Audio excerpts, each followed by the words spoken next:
took everything that I had, yeah, walked away. But you left one thing behind. You're wondering just what that is. Yes, you are.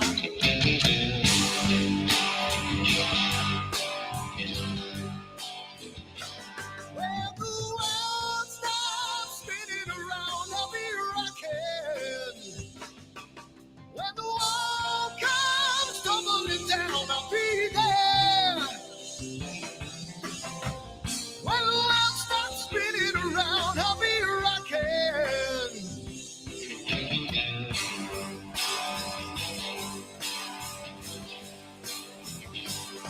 We're gonna make a little love down by the water. Maybe have a son, maybe have a daughter when the music man calls. That's when I gotta play.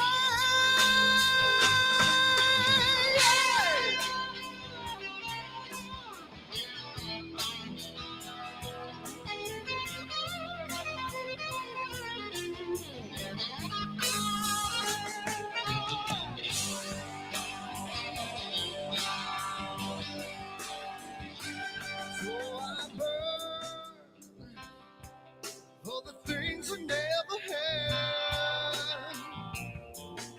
I'm burning with hate, with love. Spin around. 'Cause as a boy I had a dream. Carry it with me today. Yes, I do.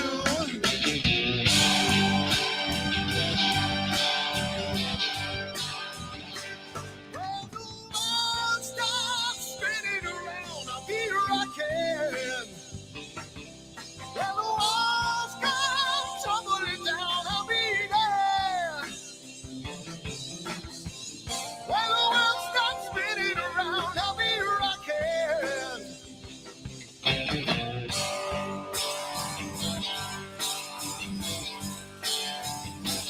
When the world stops spinning around, I'll be rocking. When the wall comes tumbling down, I'll be there. Hey, hey, hey, hey. When the world stops spinning around, I'll be rocking.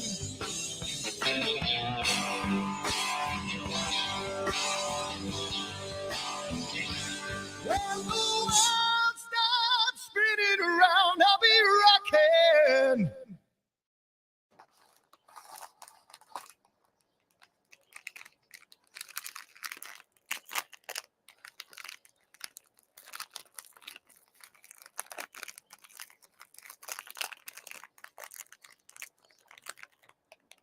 Giottos is so good.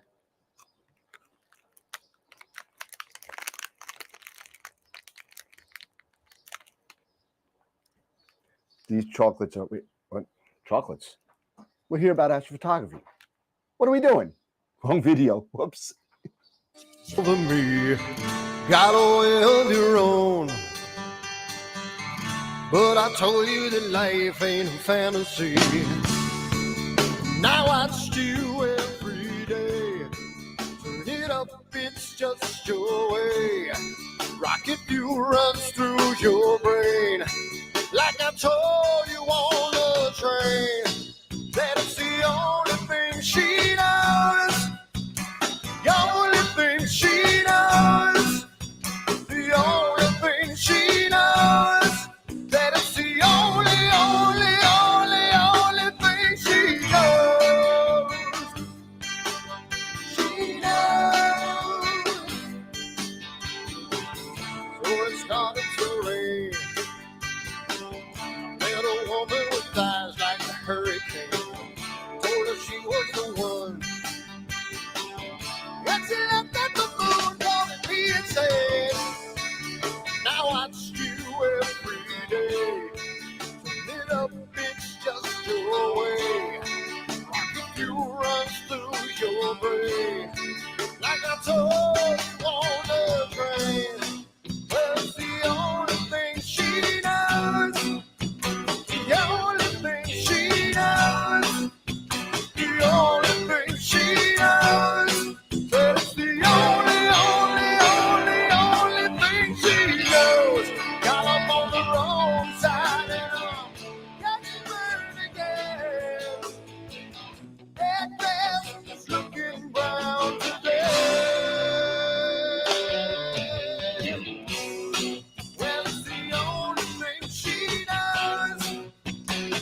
What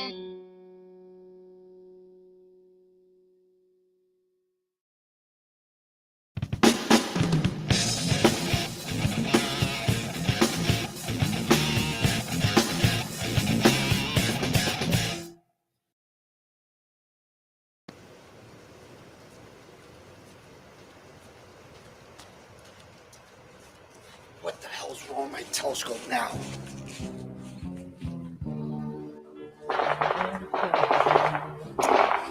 Damn, what's wrong with this thing?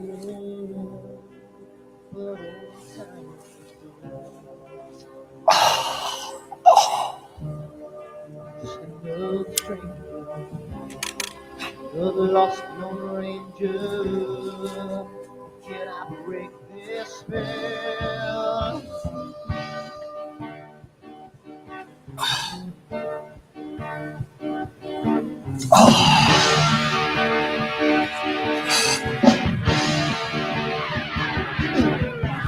Do one thing right, do I make you do things wrong?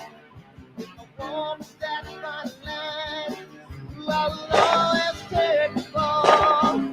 If I just do left, I can hear from the right. I sleep all day long, and I'm dreaming through the night.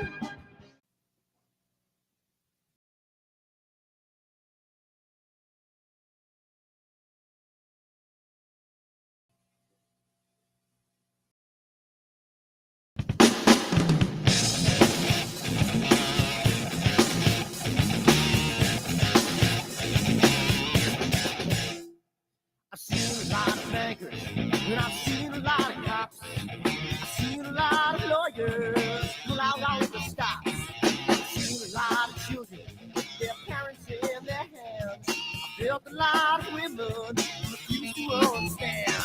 Well, I don't think I understand why we're making such a fuss.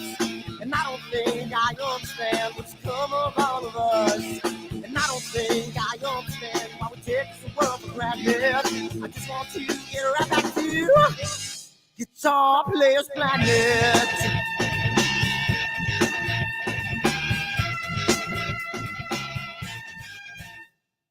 You see it in the papers, you read it every day. The riots and the fires going on in South LA. The muggers and the government, they're all wanting the same thing. They take all your money and whatever else spring. Well, I don't think I understand why we're making such a fuss. And I don't think I understand what's come of all of us. And I don't think I understand why we take this world for granted. I just want to get right back to Guitar Players Planet.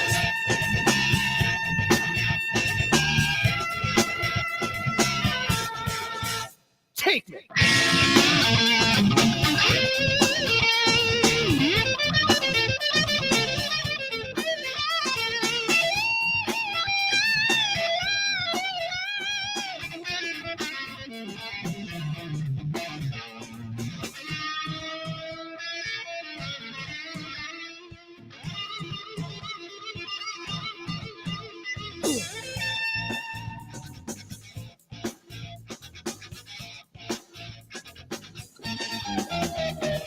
Well, I don't think I understand why we're making such a fuss.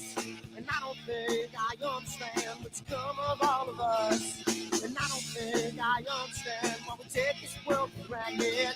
I just want to get right back to Guitar Players Planet. Guitar Players Planet. Guitar Players Planet. Guitar Players Planet. Guitar Players Planet. Guitar Players Planet.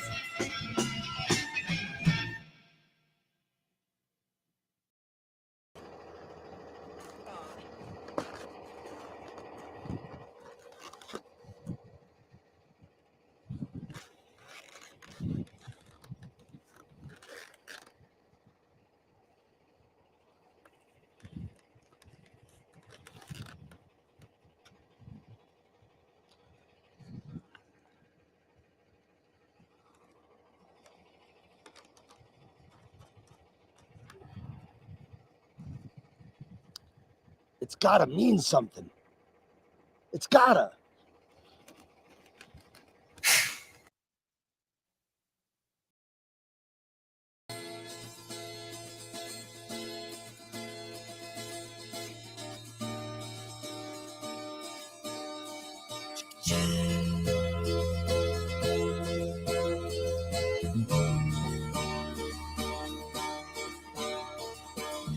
Sunny skies, the smell of palm tree air.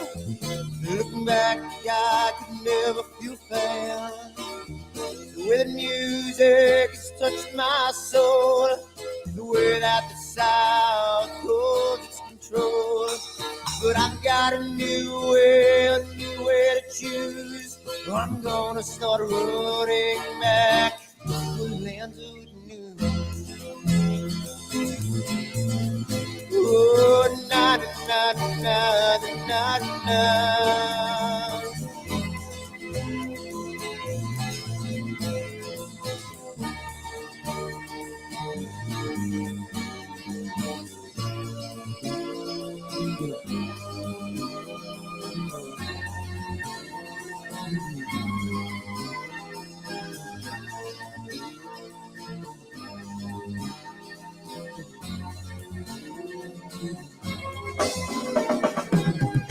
Seems to me that I have lost my friend.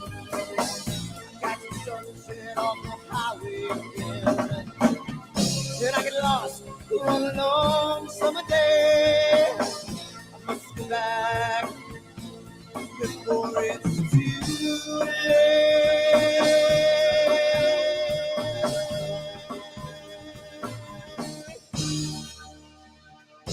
You're afraid, you're feeling alone. Time and space can never unfold. The holidays can ring in your fear. The ghost embrace can only mean tears. And I've got a new way to choose. I'm gonna start running back to lands of blue. Oh, na na na na na na.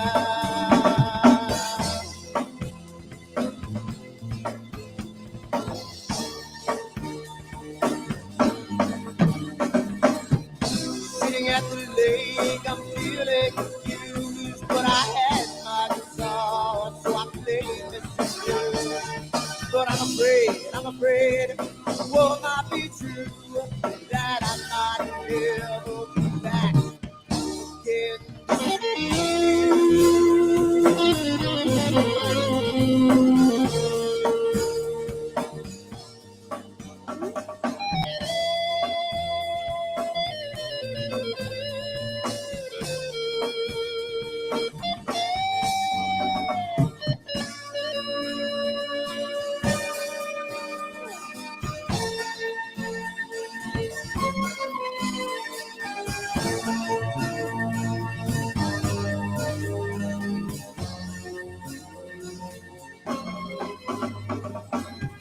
Seems to me that I've lost my friend.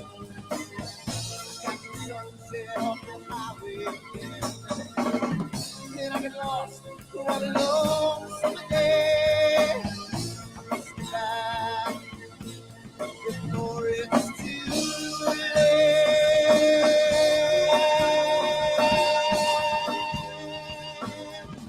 Before it's too late.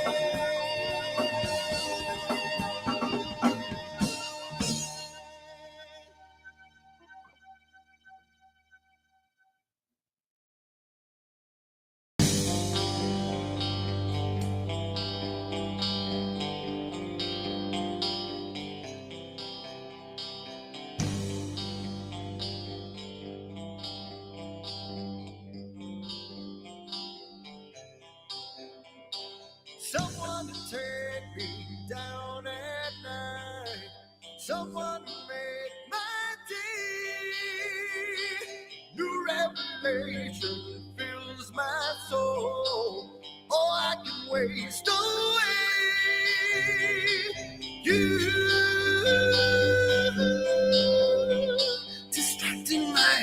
perfection, you're all that's on my mind.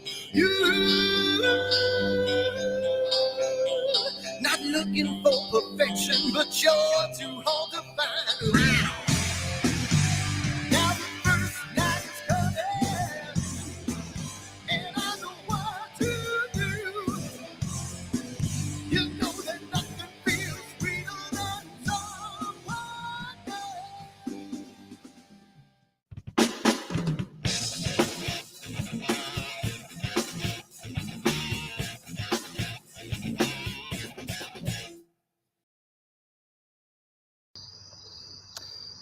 So it's a wonderful night tonight. It's really good. You know, cloudy nights and not cloudy nights, but clear dark sky and was it clear outside.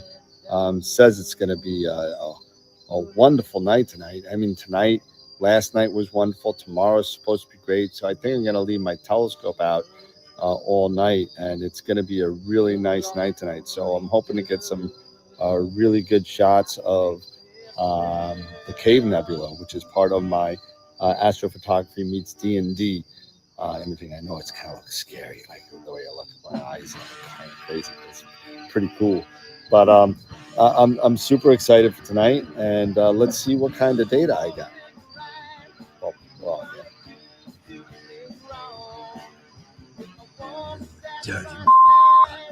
I swear to God, these clouds are just pissing me the off. I don't understand. I don't listen to these things anymore. I can't take it. New York, you suck. And you know what? I'm so done with all this. My telescope's out here chilling out, and all I got is freaking clouds and PhD peeping at me for no goddamn end. Unbelievable. What am I gonna do? I need to move. I'm so finished with this. I hate this.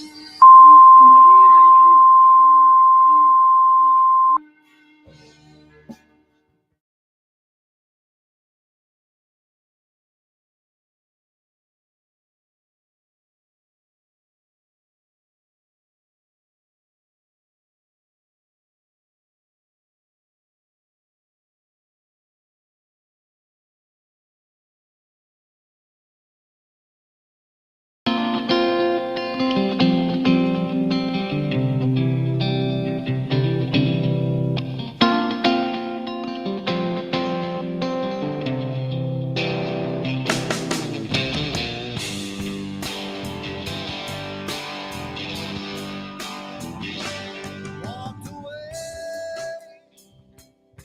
to what you thought was real. You took everything that I had, yeah. Walked away, but you left one thing behind. You're wondering just what that is. Yes, you are.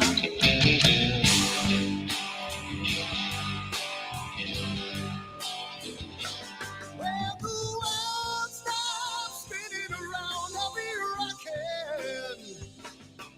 When the wall comes tumbling down, I'll be there. When the world stops spinning around, I'll be rocking.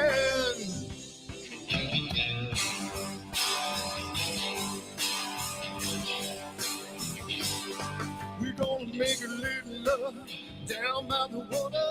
Maybe have a son, maybe have a daughter when the music man calls. That's when I gotta play.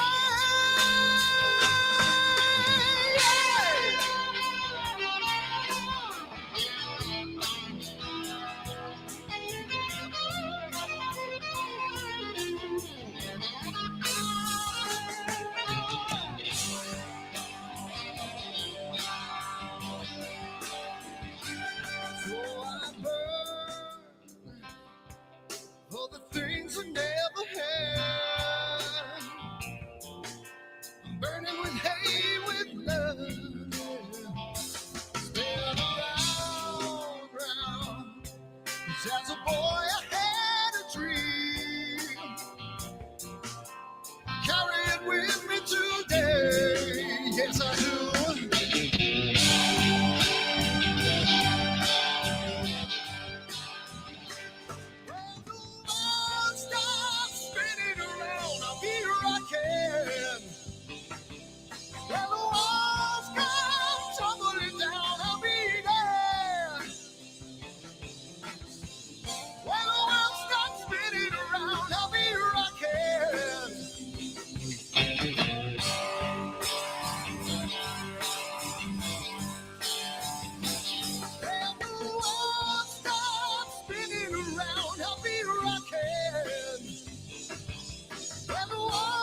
Giottos are so good.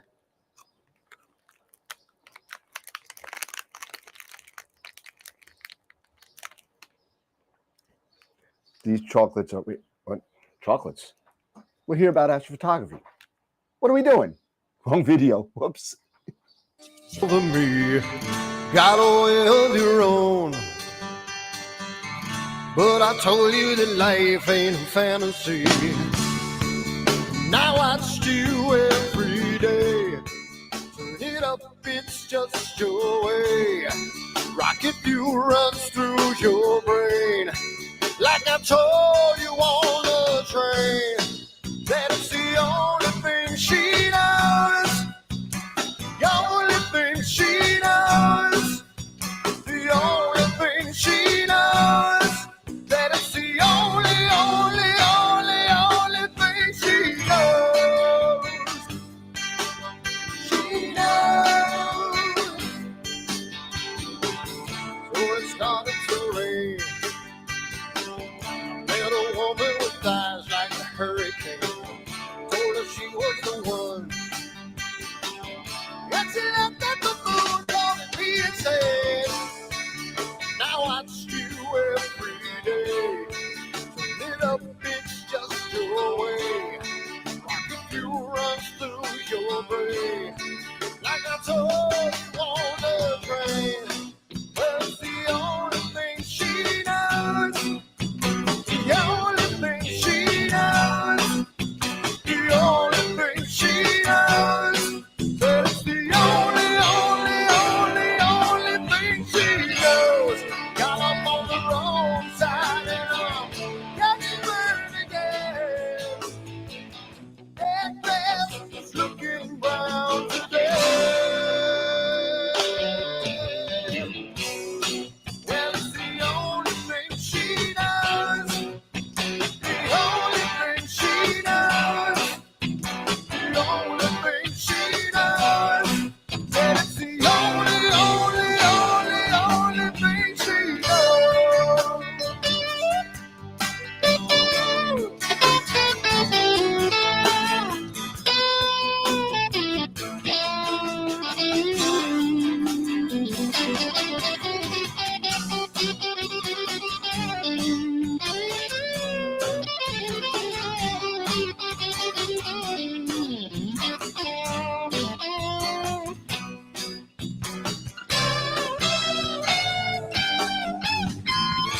I woke up on the wrong side and I'm getting burned again.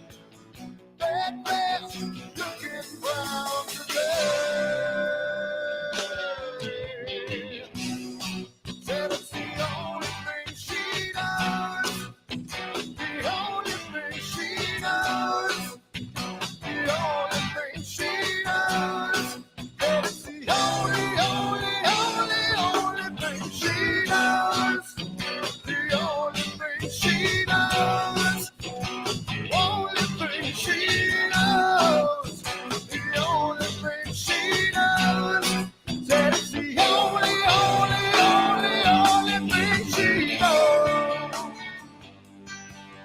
She knows. She knows.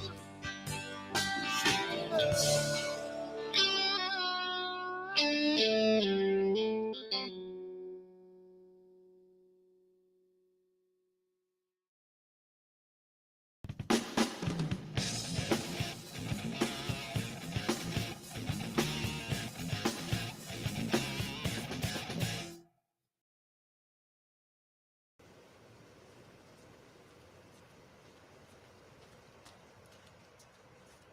What the hell's wrong with my telescope now?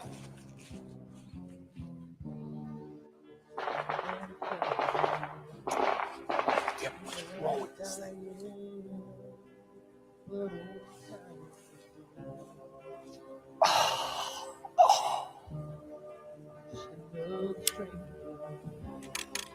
The lost Lone Ranger, can I break this spell?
bankers, and I've seen a lot of cops. I've seen a lot of lawyers pull out all of the stops. I've seen a lot of children with their parents in their hands. I felt a lot of women refuse to understand.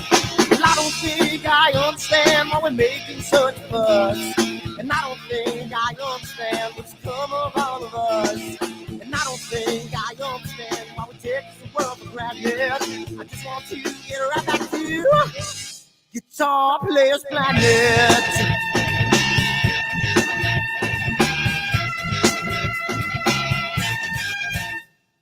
You see it in the papers, you read it every day. The riots and the fires going on in South LA. The muggers and the government, they're all wanting the same thing. They take you for your money, whatever spring. And I don't think I understand why we're making such a fuss. And I don't think I understand what's come of all of us. And I don't think I understand why we take this world for granted. I just want to get right back to Guitar Players Planet.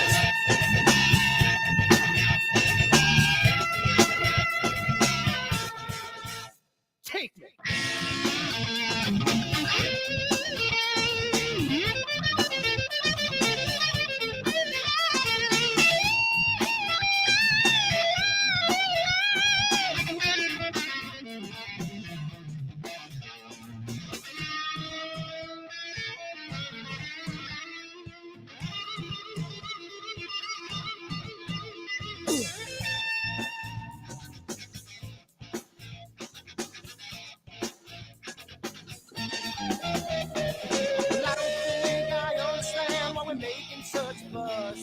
And I don't think I understand what's come of all of us.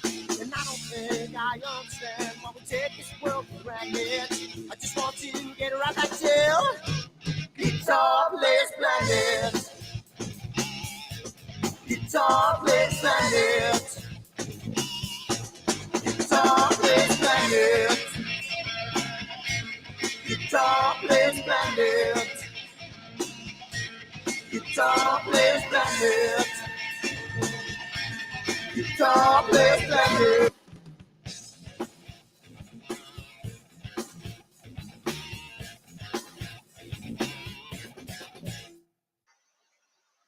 Hey, what does he say there? What's going on? How's it going, everybody?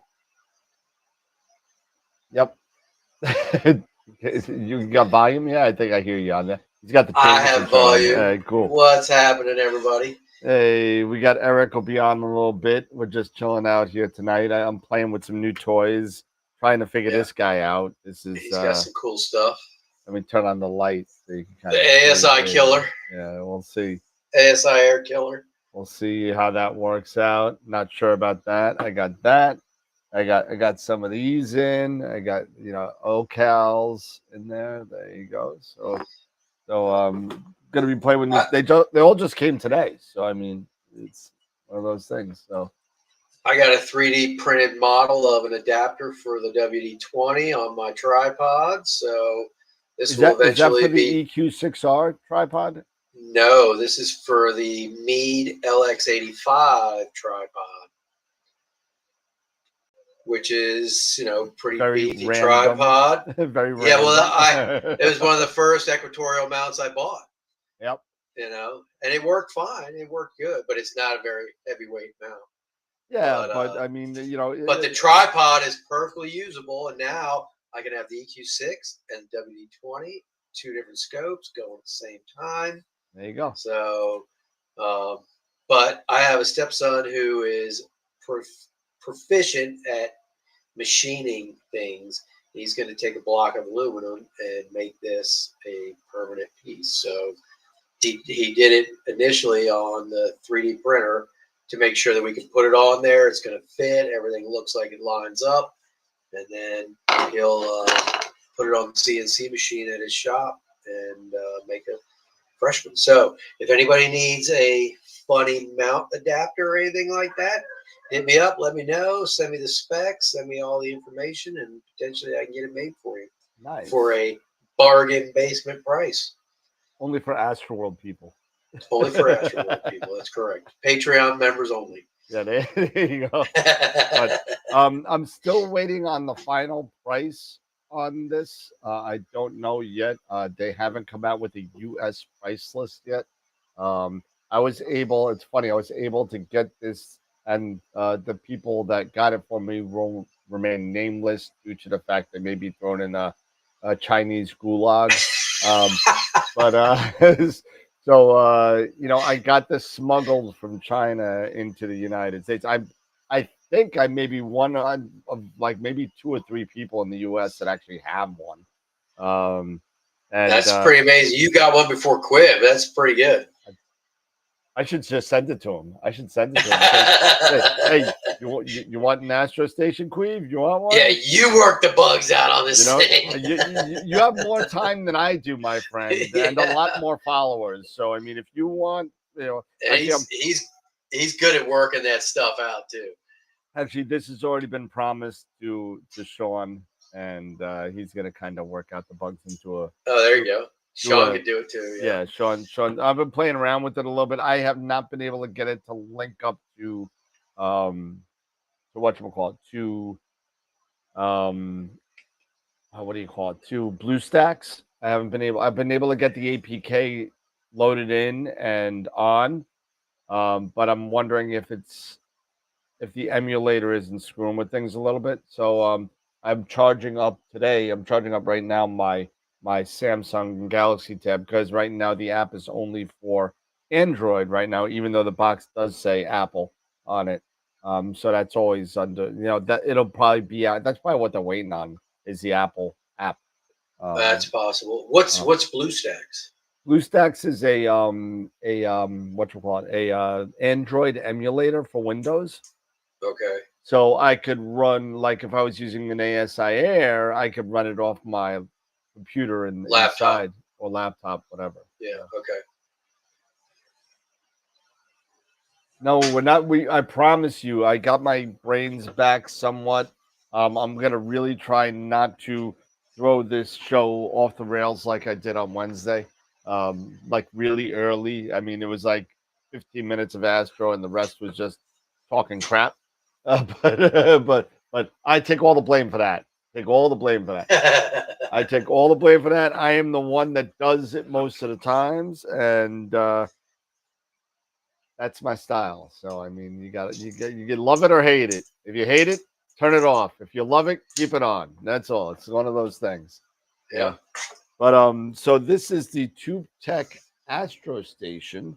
So it is the ASI Air kind of competitor that supposedly will work with any peripherals that you may want to throw in here. Yeah. Different Any cameras, piece of hardware. any ASCOM run kind of thing. Does it work with Indie, or do you know? As far as I know, yes. Not 100%. I'm literally just got this today. So I haven't been able to play with it or get in there. But it looks very similar to the ASI Air. It's black, not red.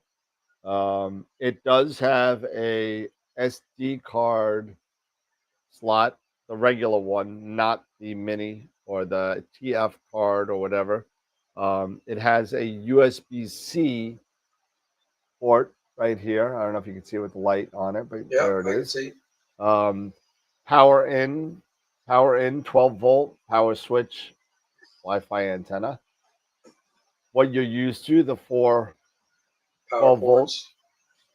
And how many USB? Same thing as your ASI Air. Okay. 2 3s, 2 2s, and an Ethernet. Cool. And Eric just popped on, so let's get him in the mix here, because he's the one that keeps me straight. So there he is, Christmas tree in the background and all. Yeah, the Christmas tree's up already. It's freaking July, man. What the hell? The Christmas tree was never down. Oh my goodness. Hey, Eric. What's happening? What's happening, everybody? I saw your nasty looking crescent. That looks pretty badass. Thanks, brother. Thank you. That did look good. I didn't get a chance to kind of take a look at it in earnest, but I did see it. It looks pretty sweet. Thank you, guys. Thank you. Looks like my neighbors had a pool party today. I'm pissed. They I didn't, wasn't they didn't invited. invite you, man. I guess they don't like you. It looked like it was all the kids in the neighborhood. I didn't want to deal with that. Hey, you could have a little American Beauty thing going on, right? Yeah, I don't think so. Anyway, so what's up, man? How you doing? You all right? Yeah. Just got done having dinner, and Wednesday was just a crazy day, work and all that stuff. But today I actually got out, and Dave, you'll appreciate this. I got my new driver. Nice. Oh, What'd you get? did. Oh, Yeah. see. Just for the record, Already off just the rails. for the That's fine. record, it was not me this time. Yep, already off. What'd you That get? was What'd you get? What'd you get? I tried really hard for 15 minutes, actually 13 because we were late. 13 minutes to kind of stay on track, and Eric just effed it up. You asked him what he's been up to.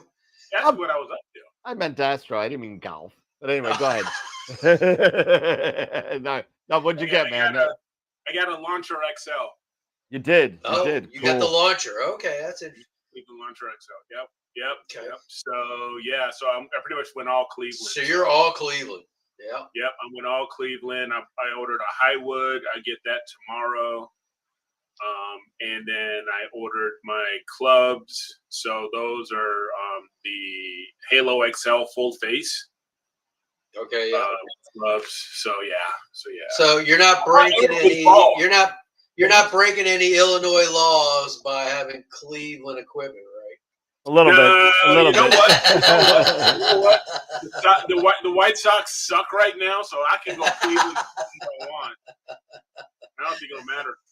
No, you know, Eric. They're saying that everyone thought you were bald, and they're seeing your hair, your hair for the first time. It looks like I do shave my head most of the time, but He's been slacking. It's been busy. Yeah, I've been busy. So oh man, you've been working, man, just like the rest of us. You know. Yeah, man. I usually shave my face, but you know what? Not in a few days, and I figure I'm not doing it this morning because I got to get on the plane tomorrow. I'll do it tomorrow morning before I go leave for Michigan.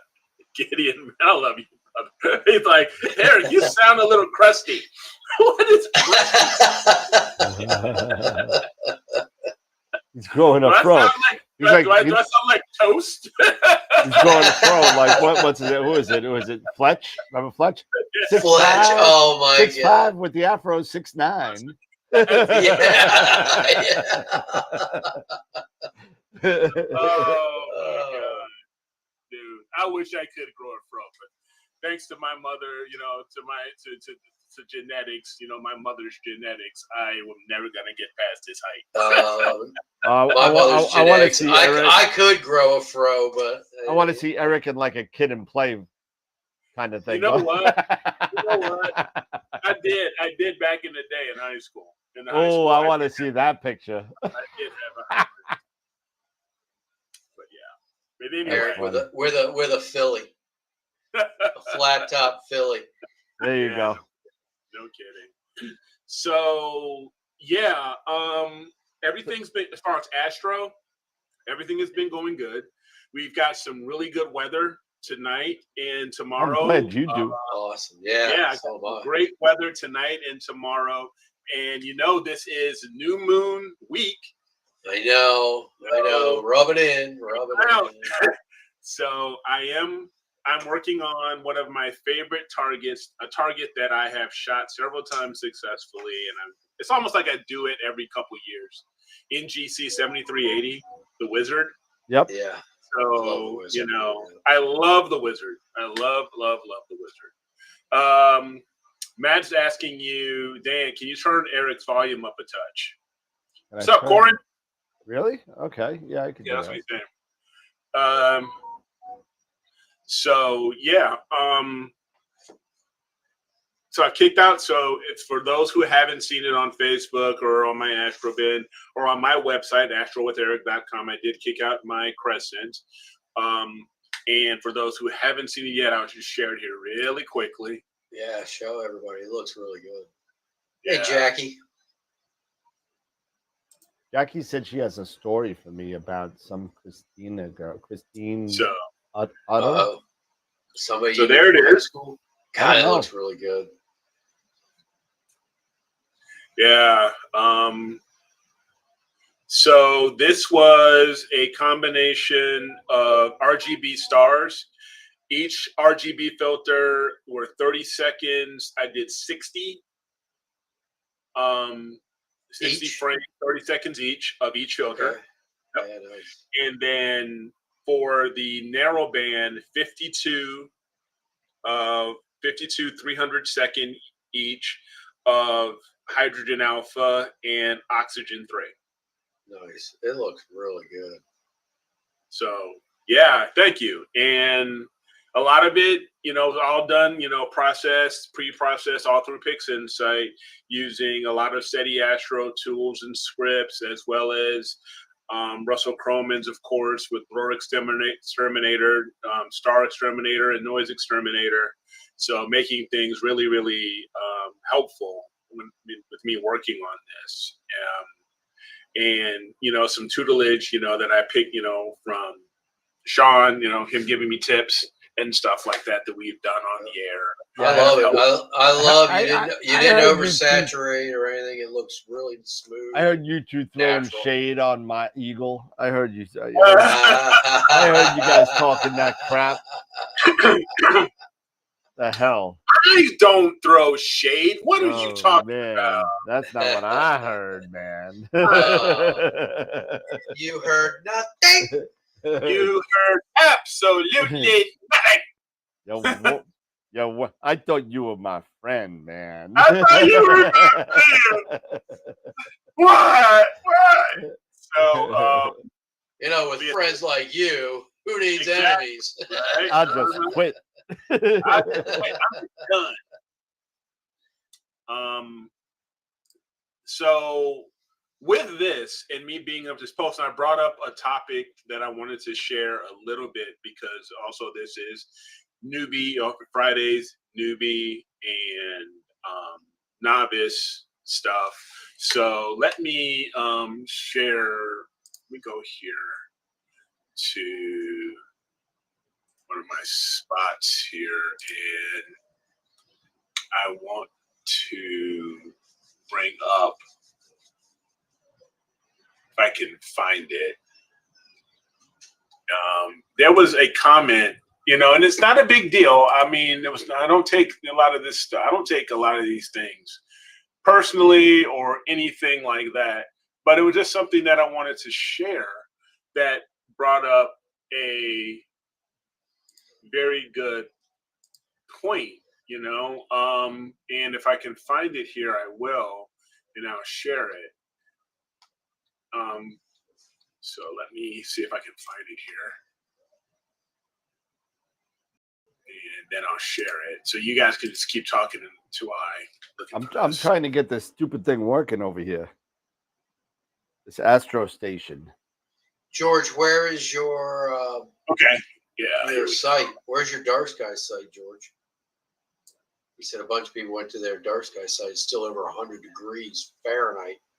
Wow. It's got to be in Arizona somewhere, I would think. George Lutch, is he in Arizona? Texas, Rising Star, Texas. Okay, yeah. Yeah, we're 100 degrees here in Virginia.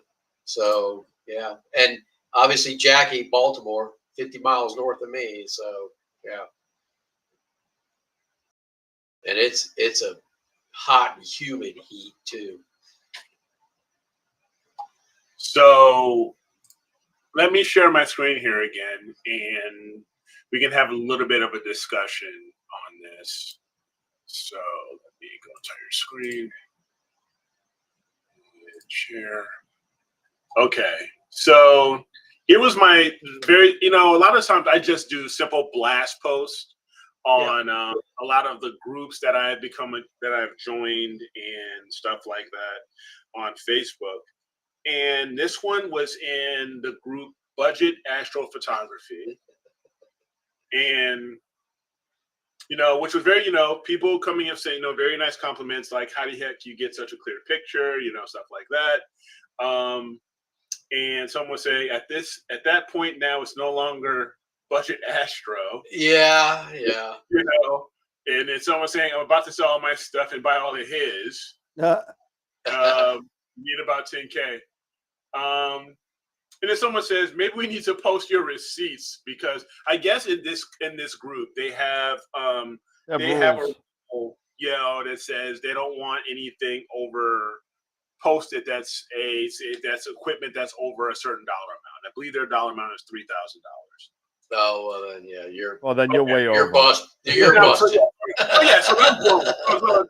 But no, so I was way You're out. busted with just having the dome. Exactly. Yeah, exactly.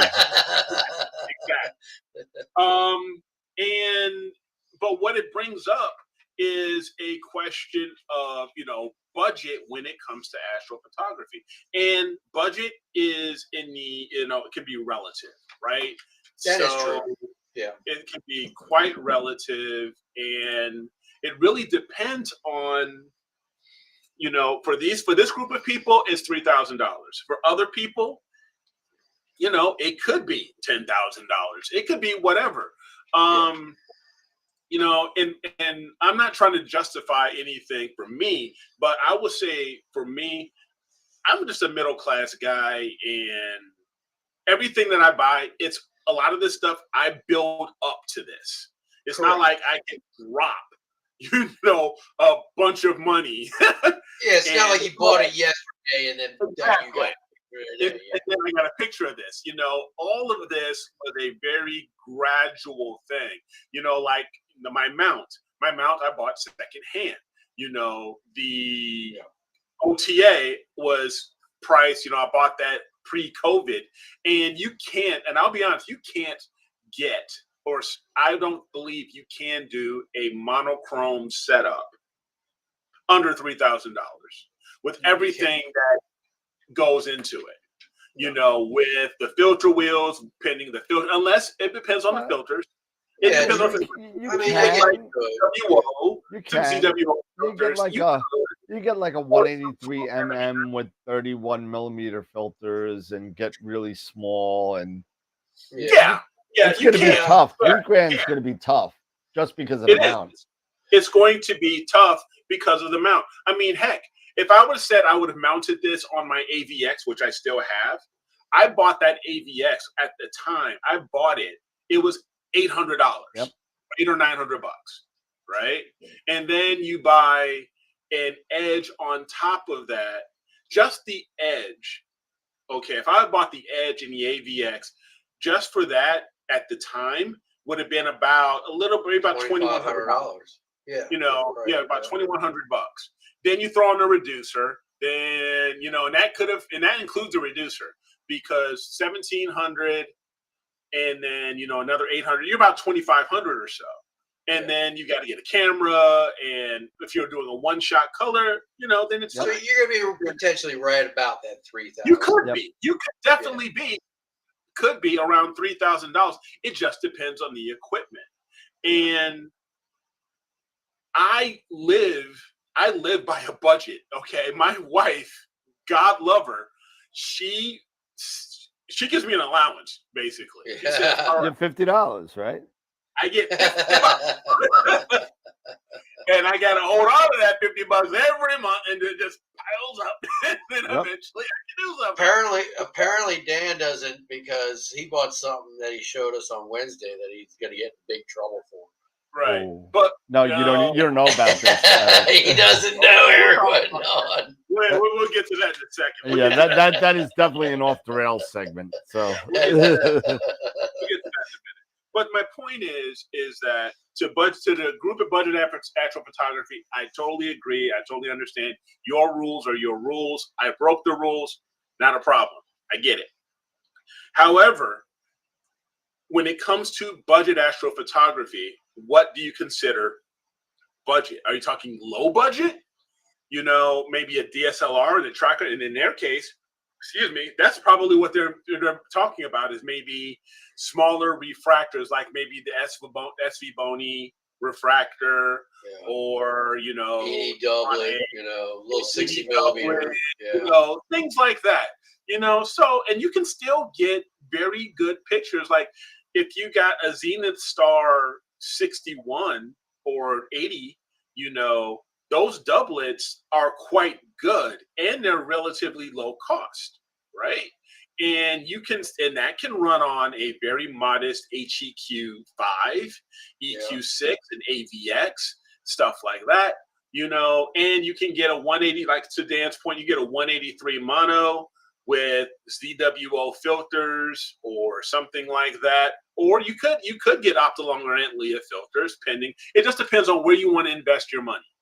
Yeah. So, but when it comes to budget, and we've talked about this a lot, and we'll keep talking about this a lot. When it comes to budget in astrophotography, your budget should be invested primarily into your mount, right? It has to be. I mean, if you want to do long exposure astrophotography and you want to get the very best photos you can possibly get on your budget, you've got to find, you know, the best mount you can possibly find within your budget. Yeah, absolutely. That's going to track well, going to do everything you need it to do. It's going to balance well, all that stuff. Because my AVX, it's you know, love it, hate it. I like it. It's a very good low budget mount. If I would have known more, I probably would have got an HEQ5 maybe to start out with. Yeah, because HEQ5, those are, you know, for a budget, those are rock star mounts. You know, if you're talking budget and stuff like that. So you can, depending on your budget, and say in this case a budget of $3,000, you can definitely build a very good astrophotography setup at that $3,000 point. You will most definitely hit that $3,000 point, you know, and you are going to have to buy certain things secondhand and stuff like that. But and there's absolutely no, I mean, there's nothing wrong with buying secondhand stuff. I mean, some of the stuff that I buy is secondhand. Why? Yeah. Because I got 5 kids to feed on $50. On $50. Okay. and you know, like I said, budget also means what's your budget. You know, what's your budget? Yeah, yes. And ideally, you know, once you figure out okay where you want to go, you have to budget yourself to be able to get to that point. Yeah, that's what I've done. I mean, I've spent a lot of money on this hobby, but it's like one of those things where it's like, okay, I've done this much with this equipment. I want to step it up to better equipment. I'm going to start putting money aside and budget this out so that when I do have the money, boom, I'm going to buy it and I'm going to get it. And hopefully by the time I'm ready to spend that money, it's still that cost, you know, the way inflation is nowadays. It's you got it up. You got it up. There you go. All right. We'll talk about that in a second. But I got it up. Finally. Only 2 That's blue what pills. she said. Only 2 blue pills and everything is fine. It's all good. But it's also like in my rig situation, in my rig's case, and in a lot of other people's, when you talk about budget astrophotography and trying to stay within a budget, start small and build upon it. Yeah, right? Exactly. You got your dome on a budget. I got my dome on a budget. I got my secondhand. Yeah, I get it secondhand. Exactly. Yeah. Your rig. You can build your ideal rig, you know, on a budget. It just takes time. It's just how much you want to invest at that particular time, and you can improve. And while you are getting to that point, to, get that next piece of equipment or what have you. You use what you have, you work with what you have, you learn on how to master as best you can on what you have, and you learn to, master, the post-process, piece. You learn to do the best you can with Pix Insight or APP or APT or Nina or whatever. You do whatever you can to get to that point that you want to be, because we all know we are all, both for the most part, we're not CEOs, okay? We don't have golden parachute retirement plans, We don't have all that stuff, unlike Dan here, who's got a whole, he's got, the holy grail of Astro stuff behind him. But you know what? He's running a business though, but that's different though, because he's running a business. But we don't, we are just like everybody else. We're, living in the rat race, trying to get the cheese. Where's our cheese? Trying to get our cheese and do from point A to point B. It's just a gradual thing. This whole rig that I set up, I did this pre-COVID. This was all from COVID up to now. So that's what, 3 years to really get to this point. So and to give you a perfect example, I spoke to a gentleman yesterday on the phone, and he's, I guess he works for he wouldn't say the artist's name, but they wanted to take lunar shots and blow it up to like a 40 by 60 kind of, it's going to be like in a galleria. And they wanted the Ramadan moon. So they wanted the, they wanted the, I guess it's the right side crescent kind of, which is the Ramadan moon. I got a little confused about that. And this is coming from a guy who dated a Bangladeshi for 3 years. So I was a little confused on the pictures, because if you Google it, the image of Ramadan has the left side illuminated with the star on the top. And if you look everywhere else, the actual moon is the right side illuminated when they talk about it. So I wasn't sure which way it was. And the guy who I was talking to wasn't sure. If anybody could throw some light onto that subject, let me know. That'd be great, because then I can tell that guy what's that. But because I have no clue.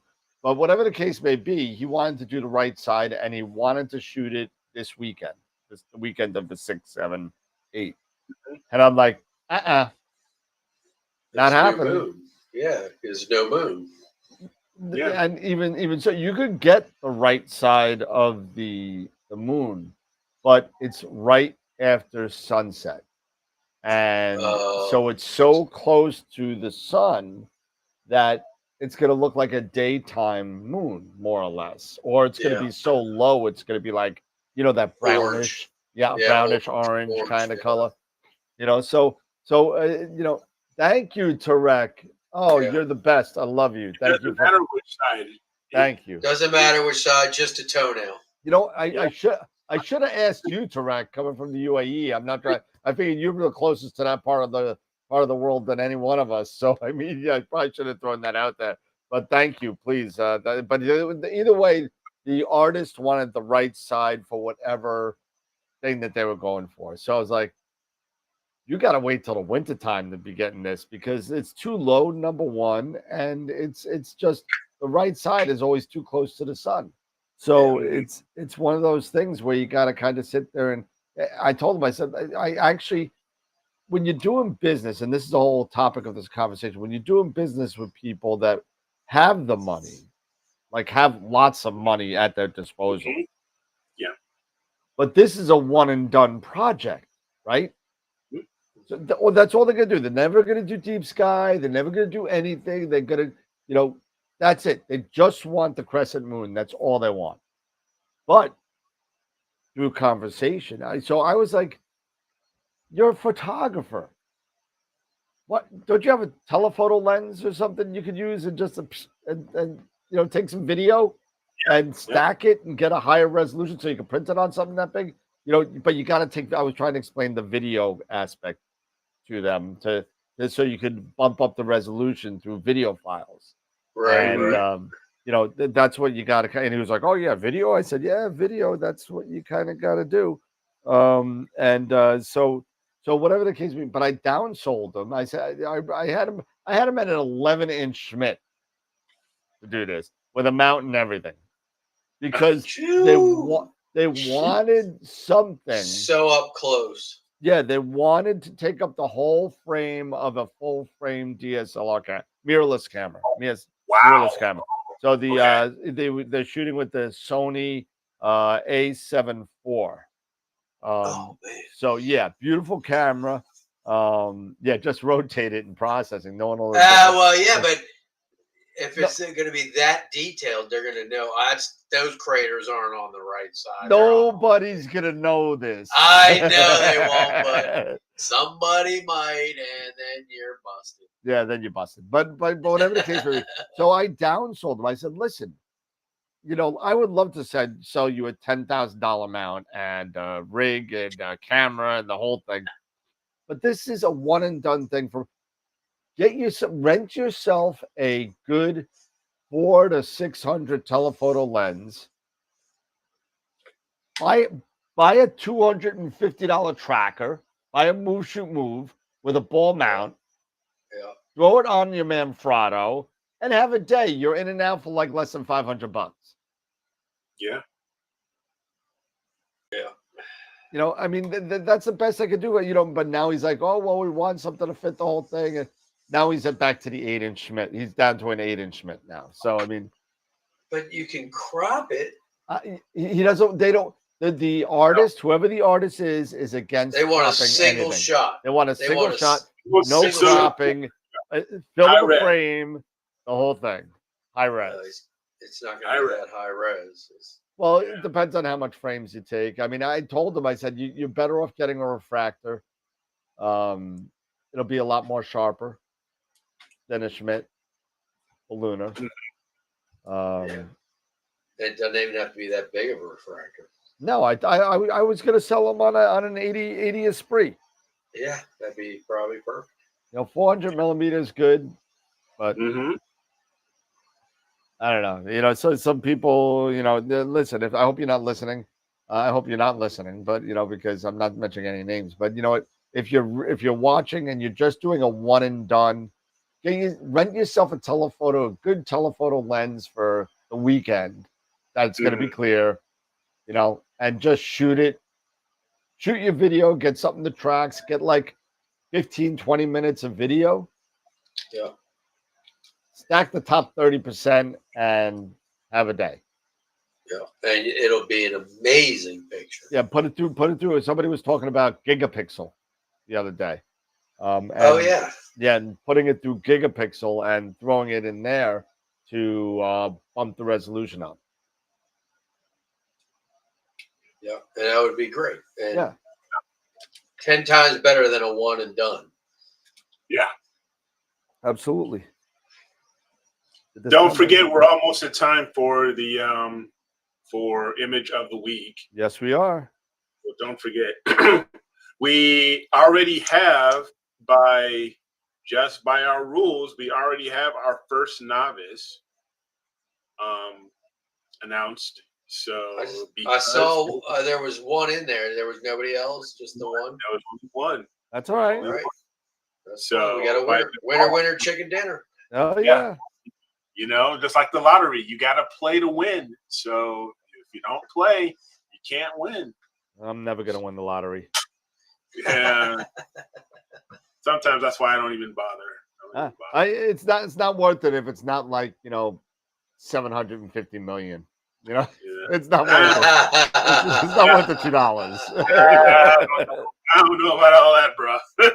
Yeah, right. I can do a lot with that, even after taxes. Hey, I can do a lot with $5 million, even after taxes. Oh yeah, hell yeah. I can live a very nice life just off of $2.5 million. Amen to that. Jeez. So they say money can't buy you happiness, but it can buy you a jet ski. Yeah. Ever see anybody unhappy on a jet ski? Exactly. It's impossible.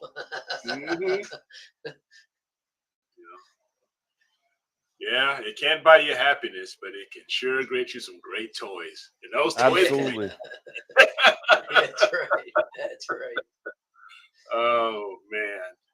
I wish I could show you guys this. I just can't show it on the screen because it doesn't work with BlueStacks. BlueStacks does not work.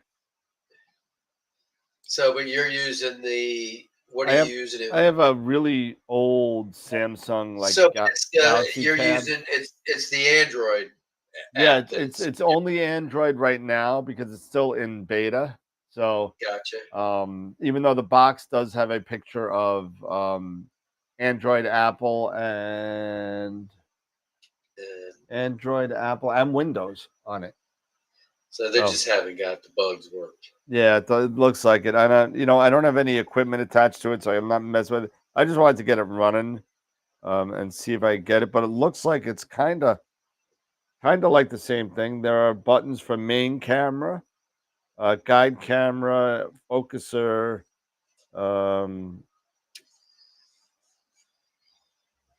couple other things. Yeah, it's pretty interesting. I'm curious to see how to get onto, like, you know how the ASIR has the station mode, I guess. Yeah. I'm trying to find out how to hook this up to my home network, so I don't have to be playing around with this little dinky kind of thing here. Speaking of focusers, Quid put out a video this morning about the Gemini. Gemini, is it Gemini? Yeah. What, from it looked Optech? like no, it's just this company Gemini, and it is literally a clone of the EAF, but instead of $200, is it the Gemini from Optech? Because I don't. It looks like because Optech makes a focuser called the Gemini. It was the company, I think, is called Gemini. Okay, but it looked like a clone of the EAF, and instead of $200, it's $70. Yeah, but here's the thing with this, and I was talking to somebody about, and listen, again, I'm not trying to bash CWO, and I'm not trying to do that, but here's the thing. There's a reason why these focusers, these box focusers, with the exception of the Pegasus, cost so little. A little different. Yeah. It costs so little, right? They're relatively small amounts for a semi-decent focuser. But the problem is that, at least in the EAF, it's a 10 micron focuser. 10 microns. That's how far each step goes. Yeah. It's so wide that the focus isn't as tight as you really could get it. And as you get into the longer focal lengths, even though your focus might be good and you're shrinking the stars and you're doing all that kind of stuff and you're blur Xing the hell out of things. Yeah. We're always been a fan on the show of get it on chip first, before you kind of mess with things. AI is kind of taking that term and making it a little bit obsolete. But it's always better to have good data on chip before you start manipulating it with either AI or whatever else you decide to use. As far as I'm concerned, that could be ideally. That's your ideally right. Yeah, I mean, you could sit there and press blur X, and that star will go, boop, and you're good. Yeah. I don't know. What do you guys think about that? Do we need to worry about these type of things anymore? These sub-micron focusers, non-sub, the AF. I love having the fact that when I'm acquiring images, and when I'm using like the Nightcrawler, and I'm seeing my HFR values as low as you'll ever see them, where the EAF, they could be better, but they're not as good. Yeah. And that's, because the EAF, like you said, is, it's 10 microns. Yeah. So, and then you go only $70 more or so because it's on sale. You get the Prima Luce. The Pegasus. The Pegasus. Either one. now you're sub-micron focusing. Yes. And your stars are looking on acquisition, looking so much better and smaller because there's so many more steps in between. There's one so many, step of the EAF. Yeah, so you get like 700 steps for one EAF step. It's incredible. It's in some cases. So you can get that focus even tweaked to the point where it's really, really it's nice to have it on, that you don't have to do any manipulation. You can just take that raw data and just go with it. Not saying that you can't do that with EAF. I'm just saying it's harder as you get to the longer focal lengths, because that critical focus zone that Pete Myers speaks about whenever he's on the show, that critical focus zone. For a refractor, a short focal length, your critical focus zone is huge. So you got, it's like, for you golfers out there, it's like using an offset club. It's very forgiving, right? It's very forgiving. Now, as you get to higher and higher, 2,000, 2,700, 3,000 millimeters, that critical focus zone shrinks. Yeah. I noticed that when I was using my RC with the EAF, it just couldn't handle it, right? Never got me really good focus. Yeah. As you get, that's what makes it more imperative that you have that sub-micron focuser with a lot of steps in it, so you can make those intricate movements of that focuser to get those stars as tight as possible. Yeah.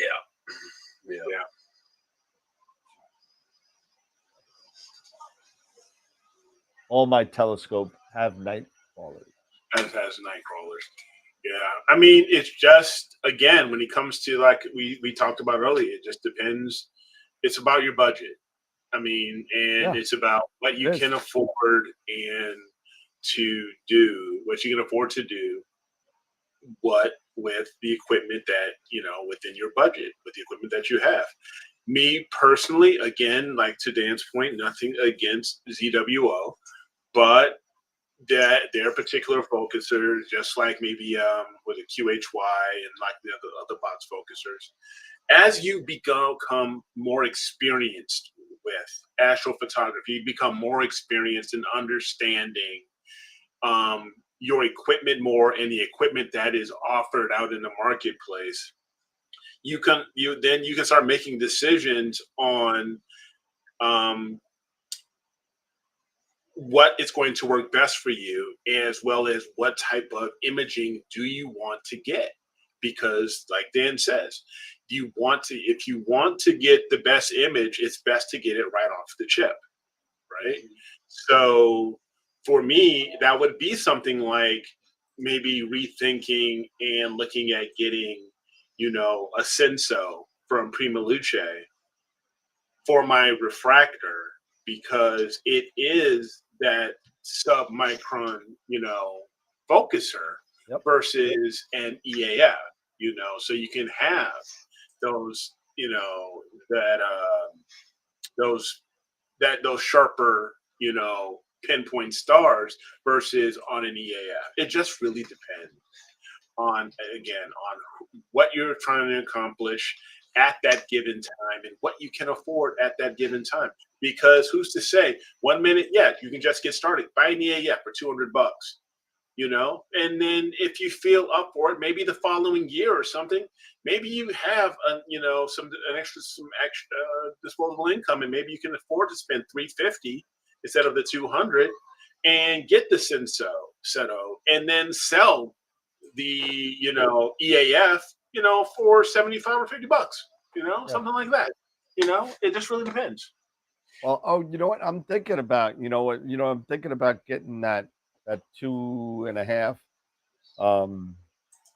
low profile. Yeah, it's a great little focus. My 9.25 edge. Now, I guess again, we are Swiftwater, Corin. I just saw a bunch of people. Greg Henry, how you doing? Gregory. Yeah. Saw some new people in chat, but I'm wondering because it's been a long time for me with McCaskins. I've I've spent at least a decade of not using one. Not dealing with it. Yeah. Now I still have in the it's now in the closet of death. It has moved to the closet of death. The reducer, the for the 9 1/4 is already in there. So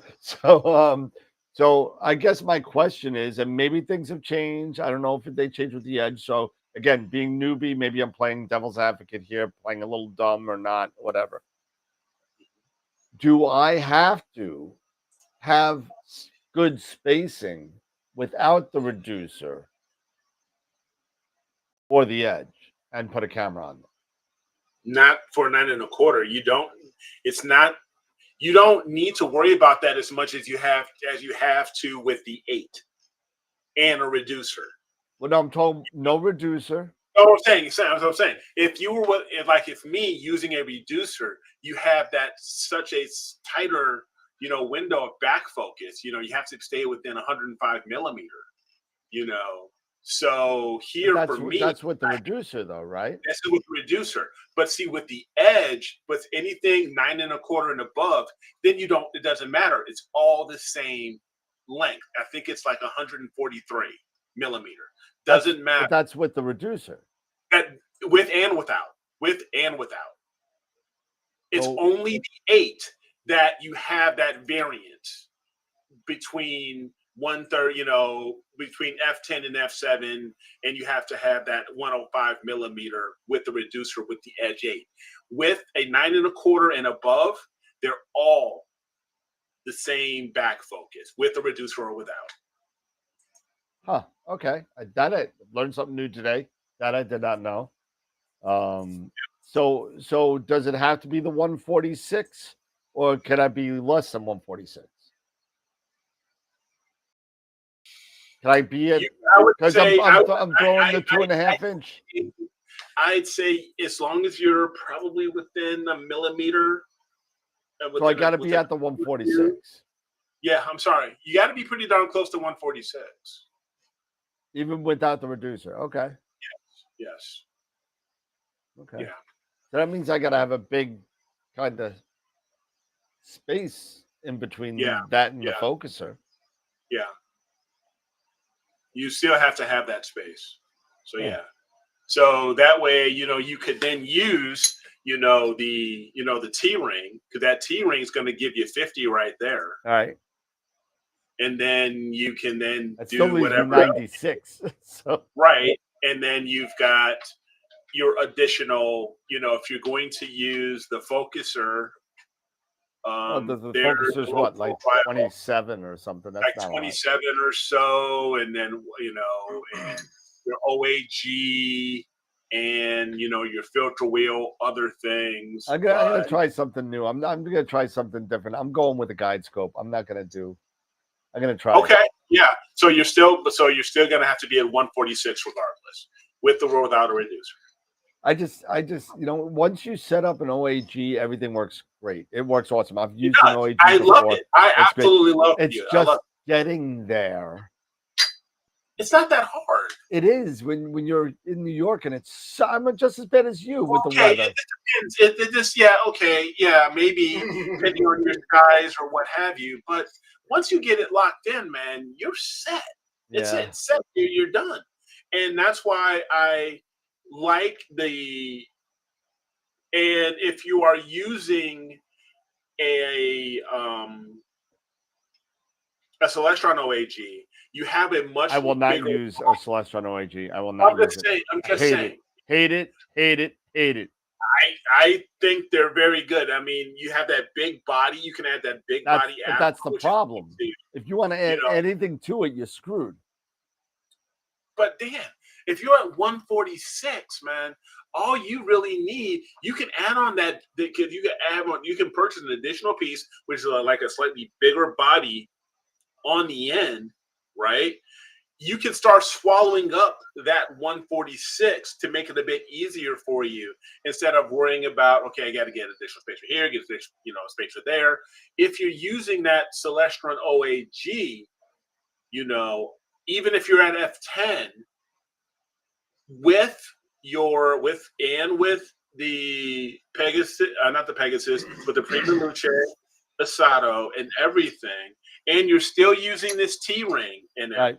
Right. Yeah. You are going to get to that 146 a lot quicker. And I nice thing get about that. the Celestron OAG is it is 360-degree rotatable. Exactly. Where Yeah, a lot of throw an arco OAGs back there, I'm fine. you only have, well, what I mean is for getting the OAG in a spot where you can get stars. Yeah. Where Yes. you can spin that thing around depending on where your camera sensors align. See, you there can you go. always line it up.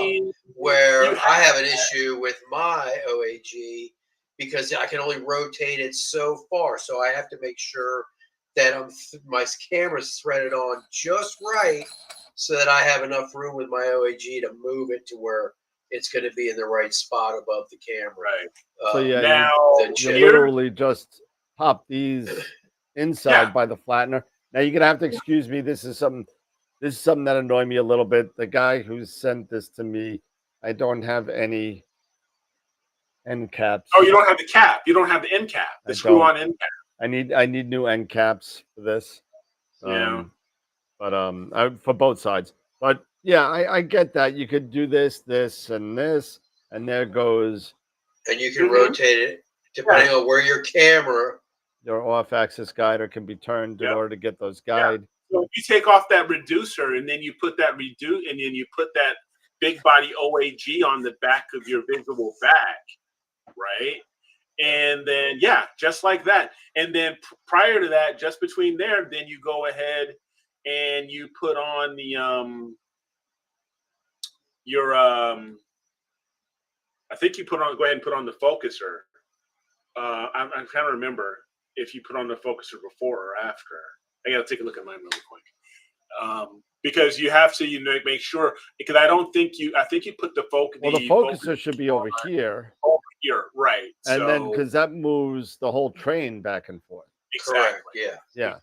So I mean, I don't know. I mean, this has also got. I mean, I don't know how what he was doing. May not, then I may need to reconsider what I'm saying. What I said earlier. You may just need to go ahead and use a smaller body then. For that side where instead of that larger body there, you would take that off and you would use a this is also set up backwards. You would do it like a 48 mil. But you got the present point the wrong way. Yeah. Well, this is the way I got it, so I don't know. So, let me just grab this here really quick. The good thing about this is that it's modular. That's the only thing that's good about it. Everything comes apart. It's got a nice big mirror on it too. Yeah. What is it? 10? 10 millimeter prism. Yeah. I like that 10 by 14 though. That 10 by 14 prism. I love that. Because then it gives you a nice wider kind of feel. Wider, yeah. And if you use like when you're dealing with long, very long focal lengths like that, being able to rotate that thing if you have to, because when you're zoomed in, especially certain parts of the sky, you gotta consider what stars are going to be available to me to pick off to guide on.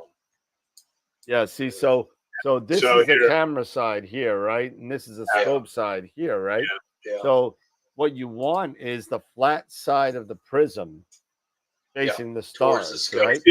So this one was, I just did it really quick. I just flopped them. Then the thing that's good about what Celestron did well with this is that it's both modular. Each one has the same collar, so it doesn't matter. But it's very easy to kind of screw it up, and it's definitely screwed up. So for you, I'm looking here. So since you're not going to use the reducer, then you would have your visual back. So you would basically have this. So you would basically have your visual back, and then that would go into Actually, I have to buy one of those because that didn't come. It wasn't in the box. The T-ring, the T-ring, the 50 millimeter visual back. The 50 millimeter T-ring. Yeah, so you want to get one of those, and then that would go on to your Asado. in replace of the reducer, and then you just keep going and build up on it. Yeah. And I really think you'll be there in no time. Yeah, the Moags are great, man. The Moags are awesome. Those Astrodon, mother of all guiders. Yes.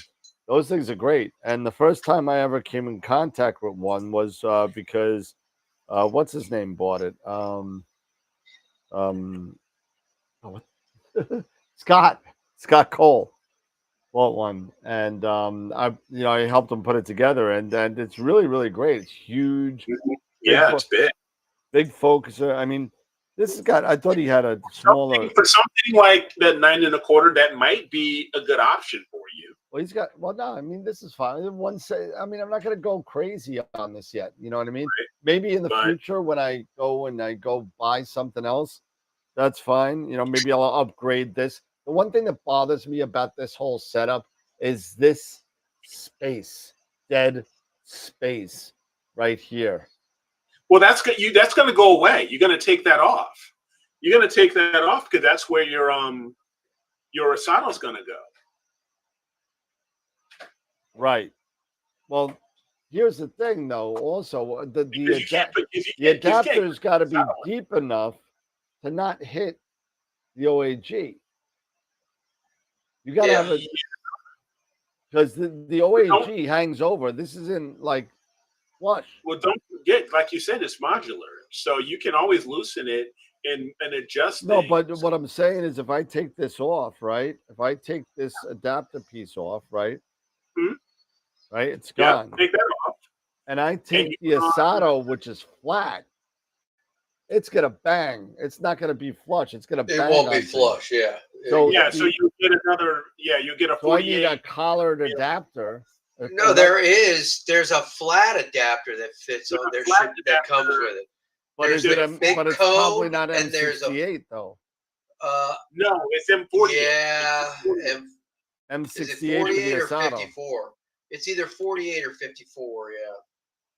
The one that's on the OAG itself is M48.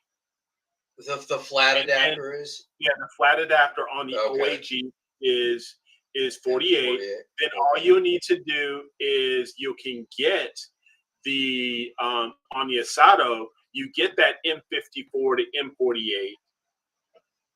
M48 adapter. Then if you wanted to add on to have some separation, just put on a spacer, right? Just add on a spacer to it a bit. There you go. Yeah. So no. There's another one that's also the flat one he's got. This is the M42. Oh, it's M42. This is M40. M48's on there. The M48's on. But there's also another one. It's a female side. There's one that's female. This is a shorty adapter for Schmidt-Cascade. I think this is for the 8. Right. Yeah, but there's also a flat M48 female. I don't know if that came in the box. I don't know. It may not be in your box, but it's there. I got bits and pieces here all over the place, so I don't know. There's a lot of stuff that comes with it for sure. A lot of stuff. I have a feeling that some of the stuff was missing somewhere, but that's what you get when you buy stuff that is kind of secondhand. Well, yeah, and packed in anger, probably. Packed in anger, packed in disgust. I got the adapter for the 9 1/4 for the focuser for the EAF. Got the EAF with and that's just for your rough focus. That's the EAF for the bracket, right? Yeah, that's just for your rough focus. I'm not. Hopefully, it'll never make it on the back of this thing, but no, it's already on. No, I thought I had a. I'm using both the flat sides. That's fine. That's fine. No problem. Because there's an M48 and there's an M42, both flat, female. And since I'm using a 533, I'm using the M48. I'm using the M48 on one side and the M42 on the other with the EFW, because that EFW is only a 1 1/4 filter, so it has the M42 end. So I'm using M48 on one end and M42 on the other. It'd be nice if you can actually purchase some extra parts from Celestron. You know, You can, but you got to get them through dealers. You know, some extra parts. You know, for your guy. You know, for your OAG, get extra pieces here and there. You can, but you just got to get them through dealers and not available to the regular public. Oh, okay. Yeah. When you're ready to upgrade to an 11, get a Moonlight Light Crawler focuser rotator. Yeah, well, that's the key. Yeah. How do you feel about the QHY high precision focuser? I love it. I just sold another one. I think I have, yep, I got one left. Okay, Chris, where will we find a dealer that we can get something like that from? Where can we, you know? I'll be like Vanna White. Where do we have a dealer? I want to know, where can we find a dealer that I can get extra parts for my Celestron OAG? If I can get it, I can get it for you. So I don't know. Well, all I know is I see that Moonlight does make Newtonian focusers, but now that I'd have to call Ron and see if they make one that fits the Carbon Star. If it has an adapter that'll fit the Carbon Star. Because if they do, I will be buying one. So is the QHY a sub-micron? Yes. I'm pretty sure it is. It's zero backlash, I know. Let me look it up real quick. Body design. And the QHY, the nice thing about the QHY too is it has a clutch. It does. The high precision does. Yeah. Yeah. So you can disconnect it and manually focus it, you know, to get rough focus. And that's nice. Then re-engage it, and then you don't have to sit there. Do the same or no? Does it have a Which one? Does the Prima Luce, does the Senso Seto do this? Have a clutch or no? No clutch. Yeah. Okay. No clutch on that, but if it's a 0.4 micron focuser, so it's less than half a micron. Yeah. I'm looking to see if I can find out. Let's see. Oh, by the way, I know this is a little bit off topic. Yeah, let me know when you get that rail. What, the 645? Yeah, the 645. You and everybody else, I got about 6 orders for it. So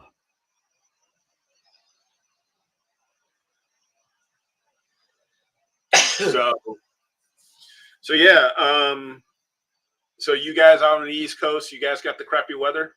Oh, we're just it's thundering, hazy, lightning. hot, humid, thunder, lightning every day, and oh yeah, you know they did call the football game yesterday because of thunder and lightning in Ohio. So yeah. Was it supposed to be the Hall of Fame game? That's right. Yeah, and it got called in the third quarter.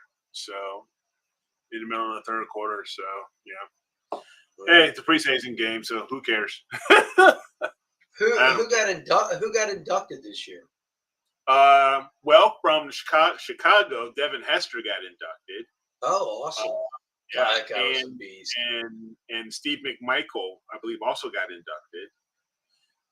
Julius Peppers, I believe, got inducted. That's good. Andre Johnson, who was a wide receiver for the Houston Texans, he got inducted. There's a few others. I just don't remember off the top of my head. Devin Hester, man, how many kick or punt returns did that guy have in his career? Like 19 or 20. God, yeah, like 19 and he was a machine. And I mean, he was one of the reasons why they redid a lot of rules when it came to kickoffs. It was because of him. So yeah, he was fun to watch. He was absolutely fun to watch. Absolutely. So yeah, I mean, I'd be curious to see what everybody else.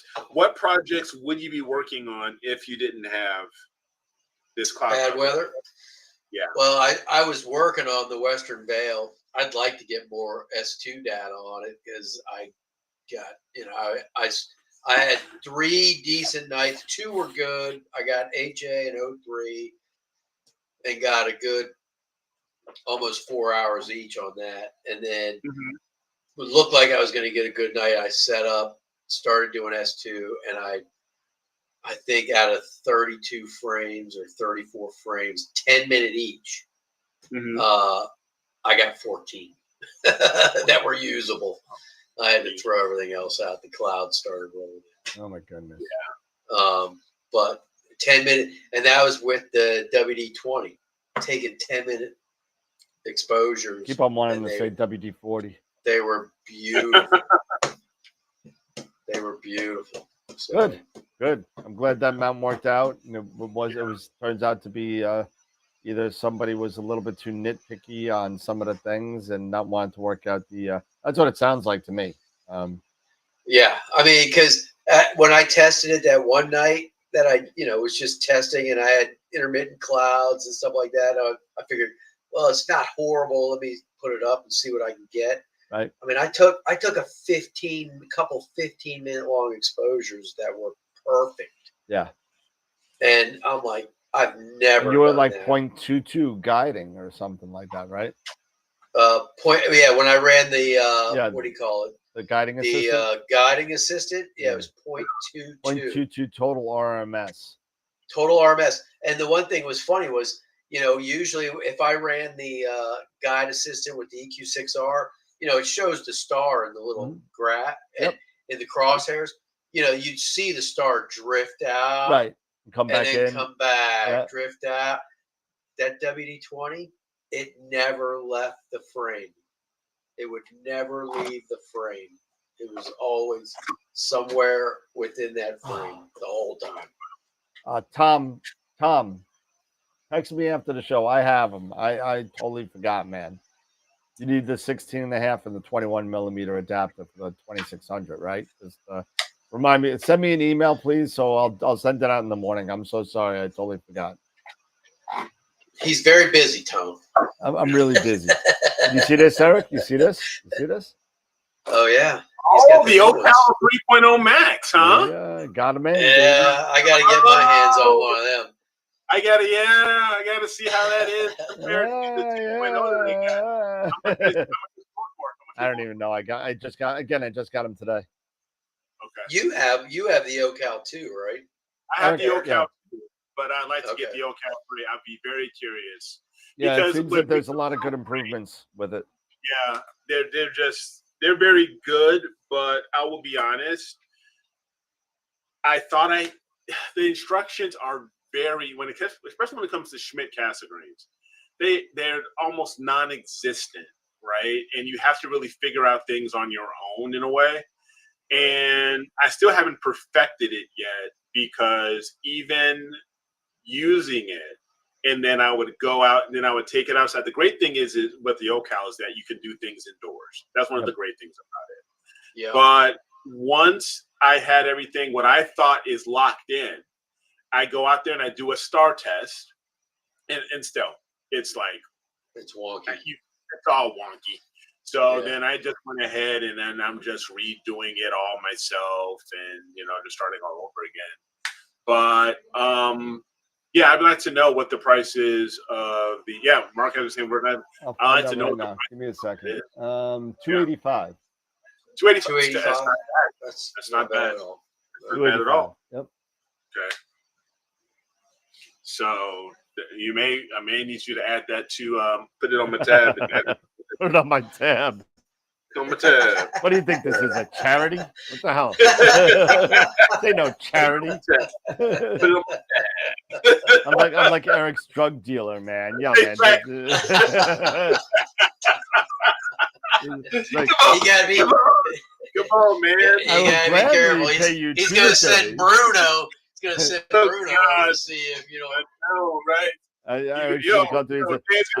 Dan's gonna send his fixer on me. He's gonna send Bruno. Hey, you owe Dan for that OCal, man. You don't cough up that money, man, or break your legs. No. That's not my style. That's not my style. We'll do that back surgery real quick. My style is like, you know what I'm gonna do? I'm gonna send over Mike from Breaking Bad. And, and you won't even see that guy coming. You won't even see Eric's like, I'm gonna be sleeping one day. He's like, I will gladly pay you Tuesday for an OCal today. Yeah. Oh my goodness. Oh. Telling you. That guy was great. Mike from Yeah. Breaking Bad. Oh, he was awesome. Oh man, yeah. He was even better in Beverly Hills Cop. He was good in Better Call Saul too. He was really good in Better Call Saul. He was really good. Yeah. You really got into his character in that one. I thought Yeah. you didn't get the whole family kind of aspect that you got with him in Better Call Saul. Yeah. Awesome. Apparently, they're not good on bigger SCTs. Just what I read. Again, it's new, Brandon. I'm not sure.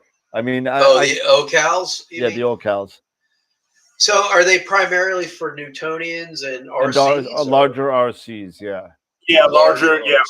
your larger RCs and Newtonians primarily, but you can use them for Schmitz. But yeah, it's and Well, I have access to a 16. I may try it in Queensboro Community College. I may try it over there. A 16-inch. Yeah, 16-inch Mead. Yeah. Okay, that's a monster. Jeez. Oh man, you have no idea. now what? So the question goes back. Okay, if the OCal isn't the solution for a Schmidt to get really good, to lock in your collimation while it's indoors, do you need to really consider like that Hotech laser collimator? Here's the thing. I've used that many times. I've used that. I have one. I use it for primary setup, but then you still got to use a visual. I bought the concentric circle. It's like a the rings. But yeah, but it's like Cheshire with the concentric circles. Yep. Man, that works really good. That has been the last time I collimated the Newtonian was with that, and it has stood up. And I leave it up, so it's like once I got it set, but man, it worked fantastic. Yeah, that Hotech is like almost like $500. Yeah, but here's the thing with the Hotech, right? You can't use. And I may screw this up. If I screw this up, I apologize. You can't use it anything smaller than 7¼ inches, because there's not enough space to return the beam, and you can't use it with anything more than a 14. So it's 7¼ to 14. Now that usually is where people kind of reside. That's usually the wheelhouse. Yeah, that's usually the wheelhouse. But the whole thing is, if one of those lasers, and it's possible, I've seen it happen. There's 3 laser diodes in the back of this board, right? Mm-hmm. Right. If one of those lasers is a little off, you're screwed, and you got to have that laser recollimated. Yeah. And so it sucks. You have to collimate your laser before you can collimate. Well, as long as you, again, just like with anything, as long as you don't bang it, drop it, whatever, the odds of you knocking it out of collimation are relatively high. It's not really going to happen. Yeah. But it has happened. I've done it. I've seen it. I literally, was collimating in Camera Concepts on the side, and a customer came by and knocked over the tripod, and that was it. The tripod that the collimator was on, and knocked it over. And even though it was all dark in the area, and we had things saying "Don't go there," they still went there and knocked it over. So, I mean, I have the Howie Gladder as well. So do I.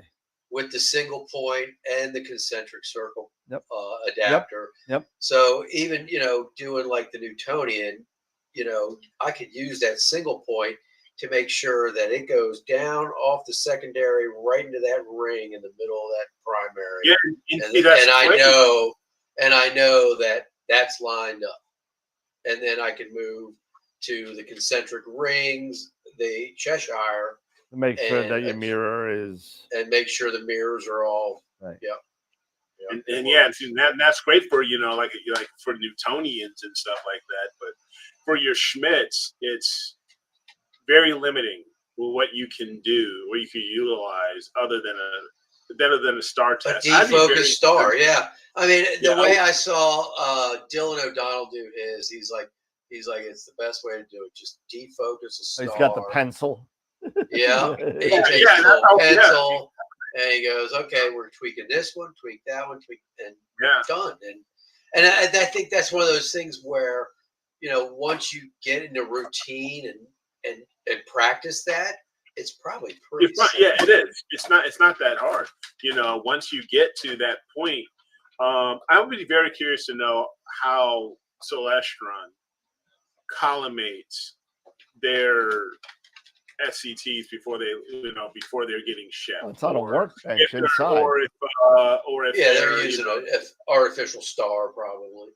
It's on a workbench. So I mean, they literally have a slide with a workbench that's probably like a football field long. you know, because if they're doing 14-inch Schmitz and column, I know they're collimating them there, right? Because okay, collimating in there. But you know what? They're probably using something very similar, like an OCal or something like that. You know, some sort of laser. Yeah, that's what I'm saying. They have to be using some sort of laser. Because an artificial star, unfortunately, has to be so far away. It has to be, You know, depending on your focal length. I think I want to say the 8-inch is something like 60 meters, which is 180 feet.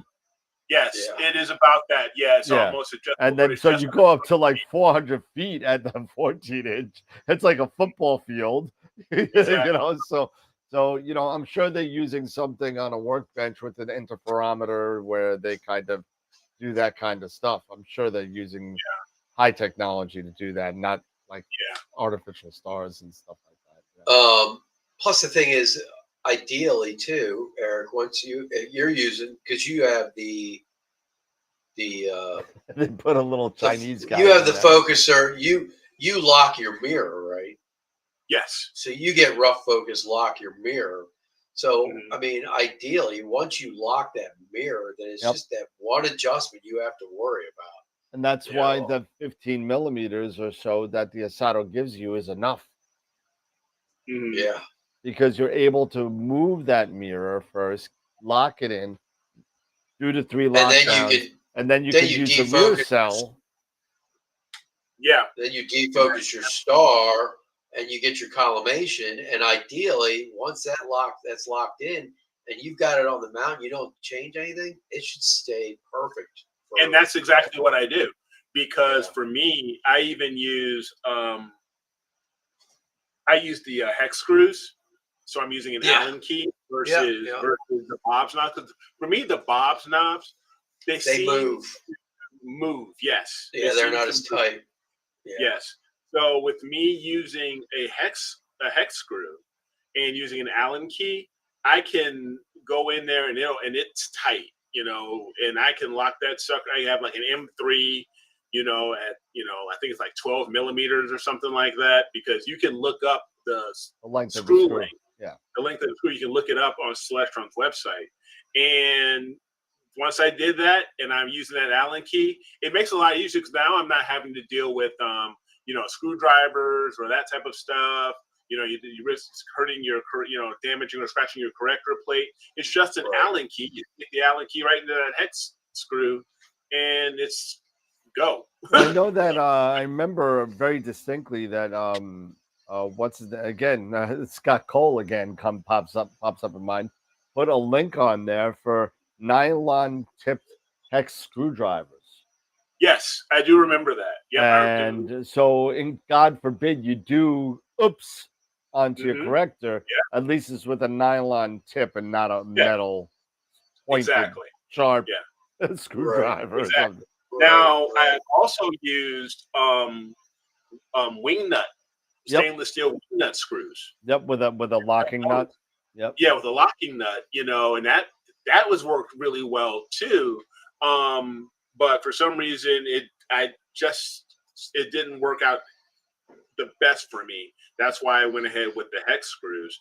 But yeah, especially during the winter. Can you imagine, like, if you're in a cold in the winter and you're trying to mess around with Bob's knobs or something like that? That's forget about it. So having, a hex key, a hex screw, or those, those wing nuts that you can just, with your gloves on, you can still turn that swing nut. It's a lot nicer. Yep. So.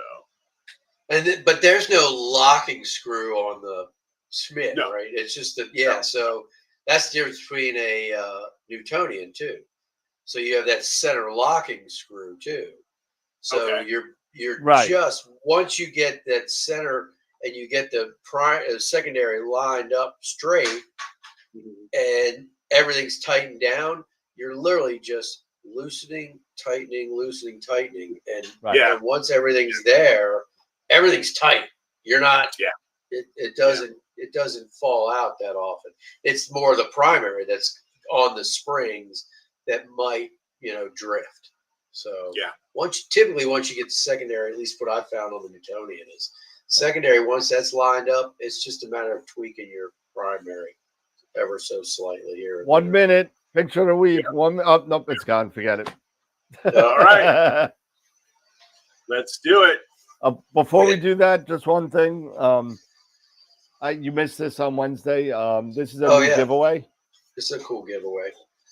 I was approached by the agent of Chris Lintott, who is a Oxford professor, and he wrote a book. And they asked me if I wanted to give away a couple of copies. So this is my copy.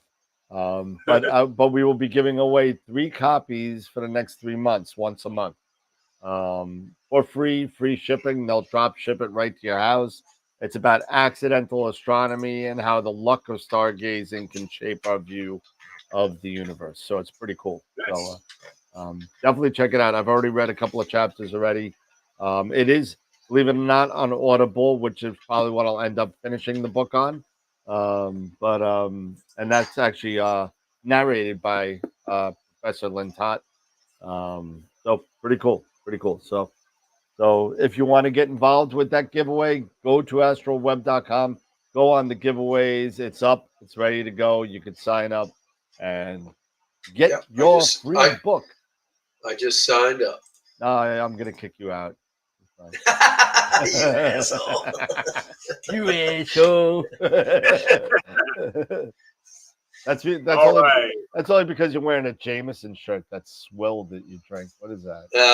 It's fine. It's not. It is fine.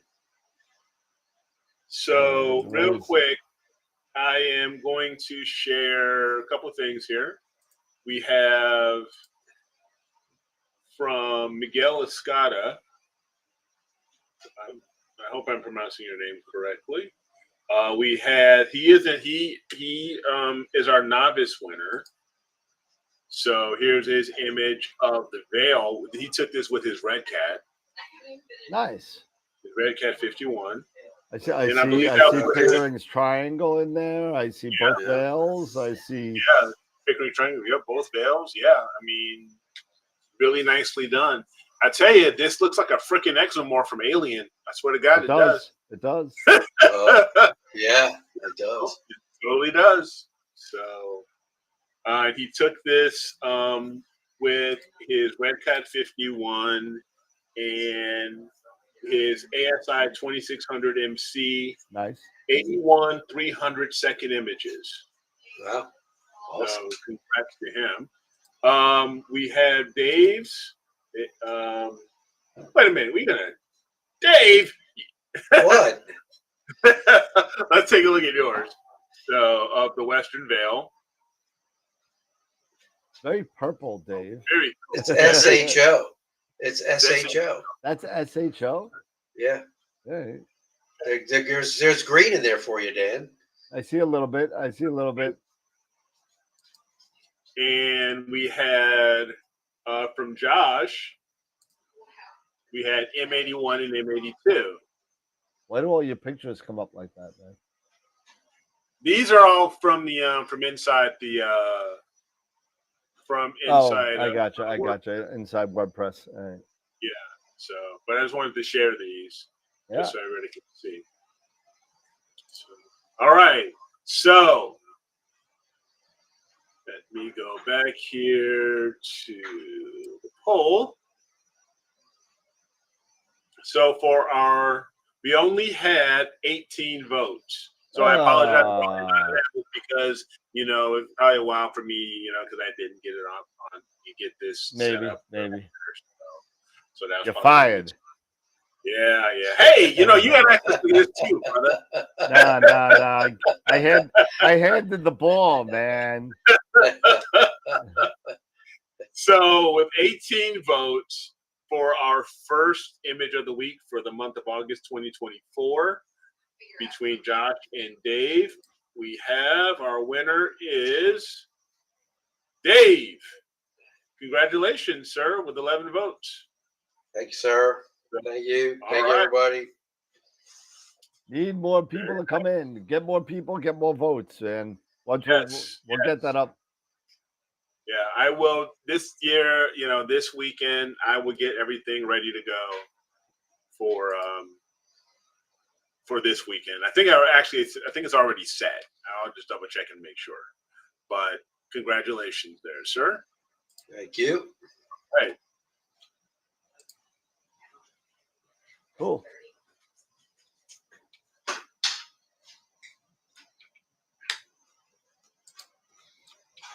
So don't forget, everything will be opened up tomorrow.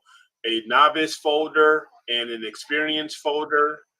Go ahead and I think I put up the image of the month. I think that's already up there. Yeah, I think they were up. I thought they were. I thought I already took care of that.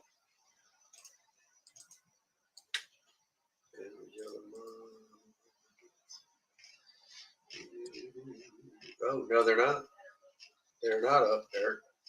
Oh no, no. Yeah, it just ended. So July. Yeah, it just ended. So I'll be working on that this weekend. Okay. So no, that'll be up soon. Cool. So all right. I want to make sure that stuff gets taken care of before I go out of town. I'll be out of town in a couple.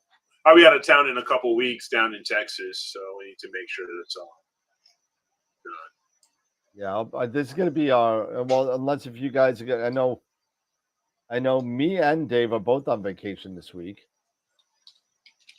Yes. So Eric, you're either by your lonesome with somebody, or Tom and Norm, we're all talking big game last Wednesday. That's right.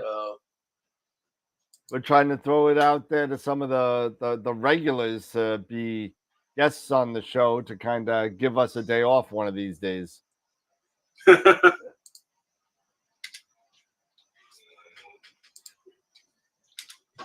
you find a place in Georgia, Eric? No, unfortunately, we're still waiting.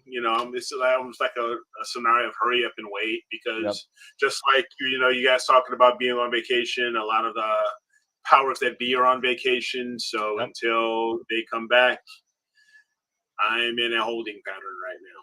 Gotcha. But we've been on Zillow a lot. I bet. Looking at stuff and. It's just that type of a market that it's a seller's market, very low inventory, and people are swooping in, when they want a house, there's a house up for sale. They're buying them. So right. It is what it is. Looking at this guy here. It's a big guy cam. It's not bad. It's a 174. It's not bad.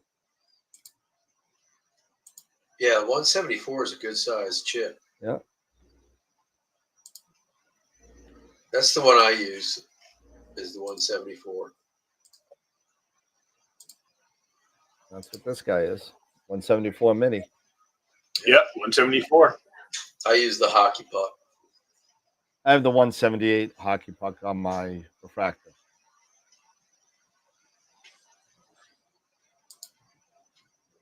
What did I do, Warren? What did I do? Are you guys going at it again? I don't know. Oh, no, it was you and Gideon the other night. Oh, Gideon. Yeah, Gideon was so nuts, man. you two are going at it.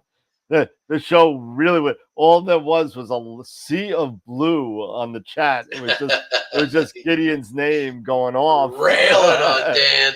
Oh Wow. God. That was a mess. What do you mean no days off, Corin? Come on, man. This is hard work. All right. Well, image. Oh, we got to do a Masters of Pix Insight giveaway, right? Yeah. Let me grab that up here. All right, here we go. Masters of Pix Insight giveaway for the last thing of the night. We're gonna be doing. Let's see. When is it? Is it this Tuesday? I think it's this Tuesday. I think you did. Yeah, I think you looked at the other. Because they're doing it right before Starfest, I think. Might have hit the wrong button. I'm trying to. Well, type. Fredo, get some imaging done if it's clear. Mm-hmm. Master of Pix Insight. Next tutorial is it's August 13th. It's after Starfest. Okay. And that is Photons to Photos, number 21, the Trifid Nebula in LRGB. Oh, cool. All right. Here we go. Ready? Here we go. Rock and roll. Nice and easy tonight. And the winner is... Oh, my goodness. Are you serious? That'll make up for Wednesday night. Hold on. We'll just remove that and do it again. How about that? No, I'm only kidding. I'm only kidding. Oh, that's hysterical. All right, Kitty. Congratulations. You know the deal. You'll get an email, and Pete will get back to you and give you the voucher for it. So that's cool. All right, cool. All right. It's about time to get a refill and time to go to bed because I swear I'm only working 3 hours tomorrow. That's the only reason why I'm drinking tonight. Yeah, I gotta finish packing and I didn't even start. I gotta get my better half to finish her packing because she procrastinates the whole week and that's me. That's me. I'll be ready to get in the car and go to the airport and she'll be like, I still haven't packed. I gotta make sure I gotta put my mount together. I gotta make sure I got all my wires, pack it all. When I go away, outside, I even go to a star party in Pennsylvania, I set up my rig totally and make sure everything works, and then I pack up everything in its own bag so I know I have everything, and then throw in a couple extra cables and stuff like that just in case. That's smart. I always do it because you know what? No, it's not smart. Are you taking the Knicks? I'm taking the Knicks, yeah. Yeah, but it's not smart. I'm really dumb. So because I forget something all the time. So that's why I've made myself do this because I keep on forgetting things. So how can you forget something if you have everything set up, you tested, it's working, you get that's why I do it. I set it up and pack it because I'm constantly forgetting things if I don't. Or else he would forget it. Yeah. So that I've trained myself to do this so I don't screw up my vacation. So there's too many times that I've like one time I went out east with my 18-inch Obsession. Now you're figuring an Obsession is not a big deal, right? It's the rocker box, the upper cage, and tubes. Yeah. So out of those three things, what do you think I forgot? The rocker box. No, I'm not going to forget that. I forgot the tubes. The tubes. So I got the rocker box and I got the upper cage. And I was like, my buddy Ron's in a wheelchair. I said, Ron, do me a favor. Just hold this like this. I'm going to look and see if I can see anything. Hold it steady. Hold it steady for crying out loud. He's like, I'm in a freaking wheelchair.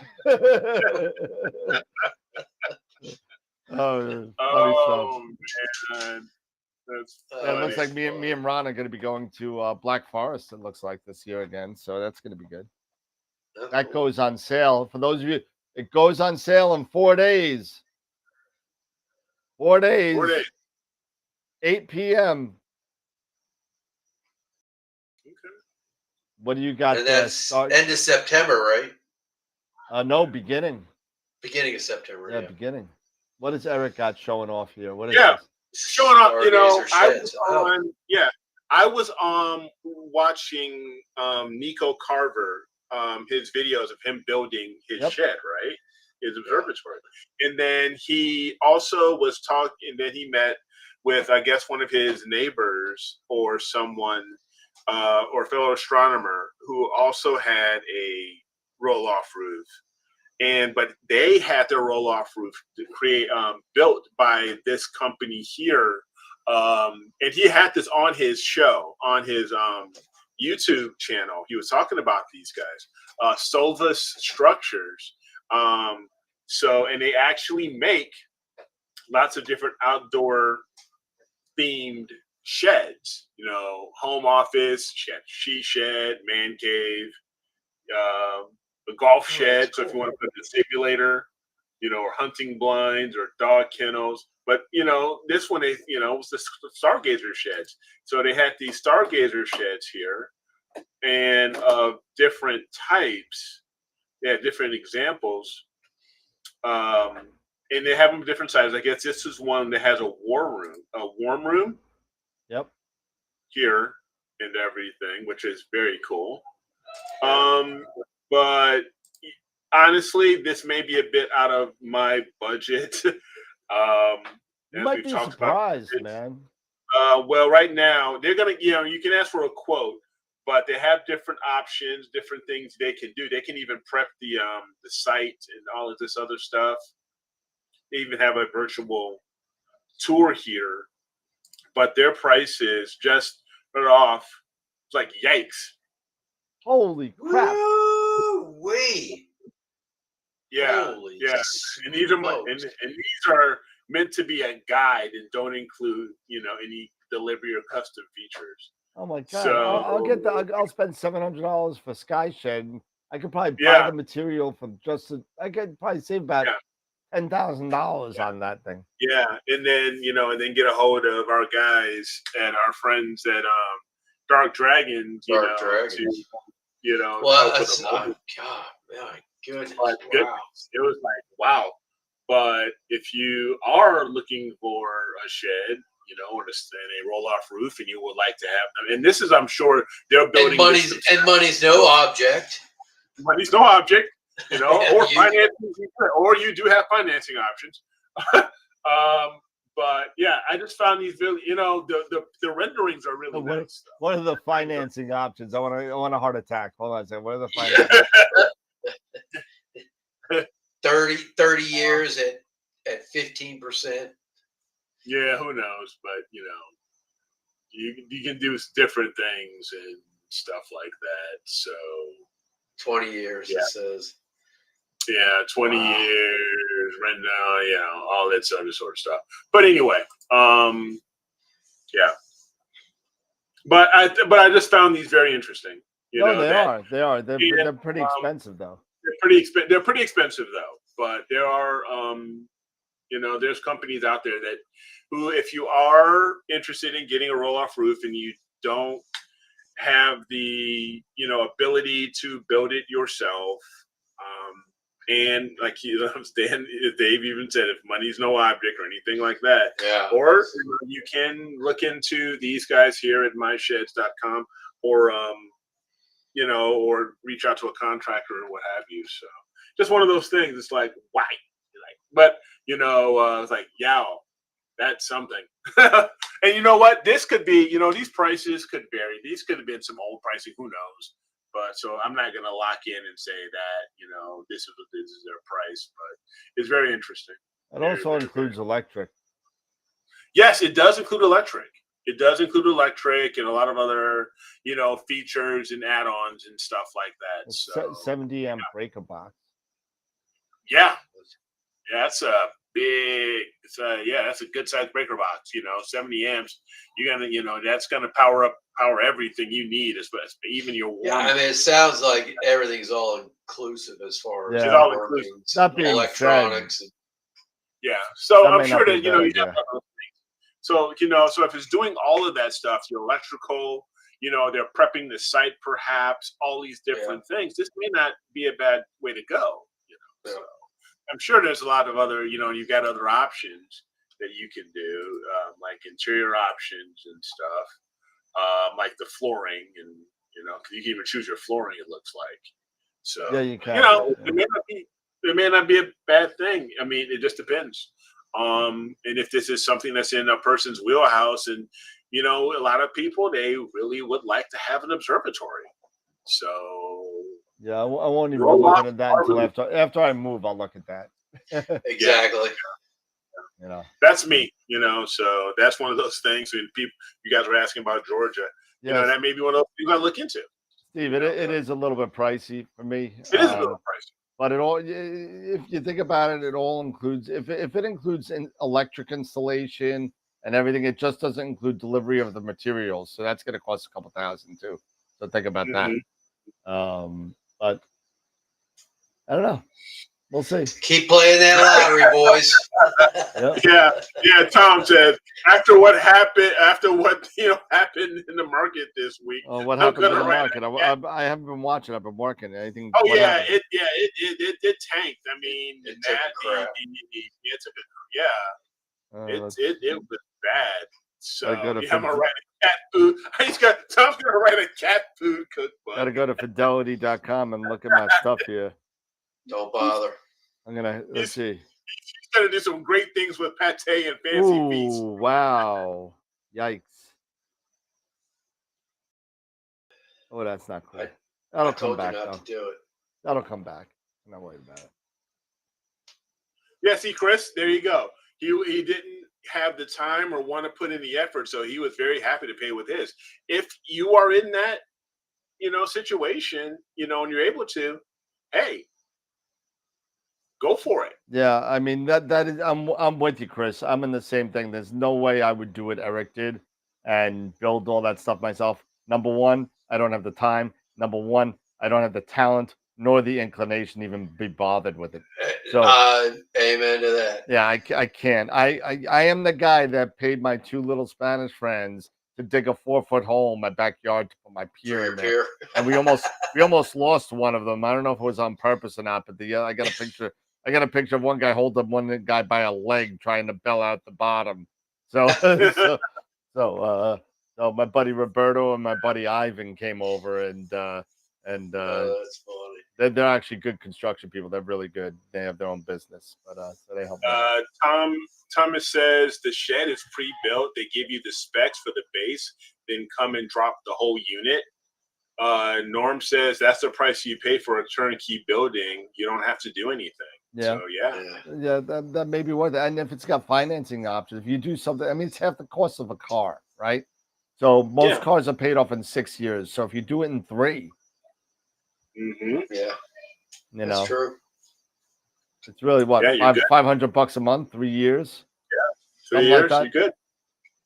Yep, absolutely. Depending on how much interest they nail you for, but right. But exactly. All right, fellas, it's final thoughts time. Nobody has nothing. Well, like I said, final thoughts. Anybody needs a special adapter, hit me up. Give me the specs. I'll see what I can do. I got a guy who's good with tools. You got a guy. I got a guy. And he really enjoys the challenge. And so far, it's looking like he's gonna make a great adapter for my new mount. So, other than that, you guys have a great vacation. Have fun in Canada. Oh yeah. Tell the boys I said hello. I'll be just on the other side of Lake Michigan. What? Yeah. Looks like I'm going to be staying in Starfest for maybe one of the nights. which I swore I'd never do ever again. But it's going to be cold, and I'm not going to be happy, and I'm going to be miserable, and I'm going to look at Sean looking like, you know, what Mr. Freeze from what is that one? It was the fire guy and the frozen guy from Rudolph. Heat Miser and Snow Miser. Heat Miser. I don't know. Was it Snow Miser? I know it was Heat Miser. Yeah, Snow Miser and Heat Miser. Yeah, he looked like Snow Miser with the big hooked nose with the kind of like icicle coming off the end. Yeah, he's Mr. Heat Miser. He is the. Can I tell you that gave me nightmares as a kid for like years. Oh yeah, you and me both, brother. I did not. I had nightmares about that. My parents would make me not watch it for until I turned like 12. You know? I love those. When I was 6, man, it was like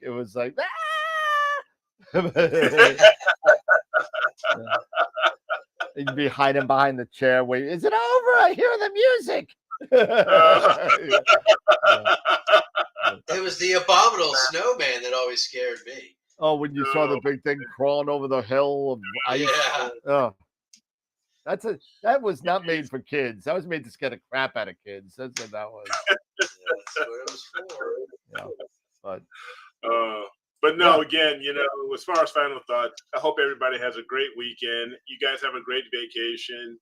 I'll keep you guys posted if I'm going to do anything. I'll be honest, I'm probably not going to, because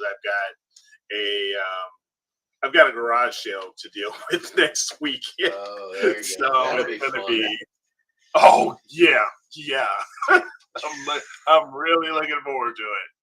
Nope, not me. I hate them. No, excuse me. Thank you. Did you say Jerry Callow? I did. Jerry Callow's dead. I know he's dead. I didn't say Jerry Callow. I said Jerry Gallo. With a G. Sorry. All right, fellas. Great show.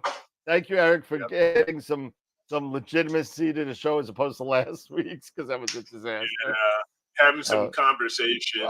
We had a lot of fun. Me and Dave had a lot of fun talking, but very little astronomy going on last Wednesday.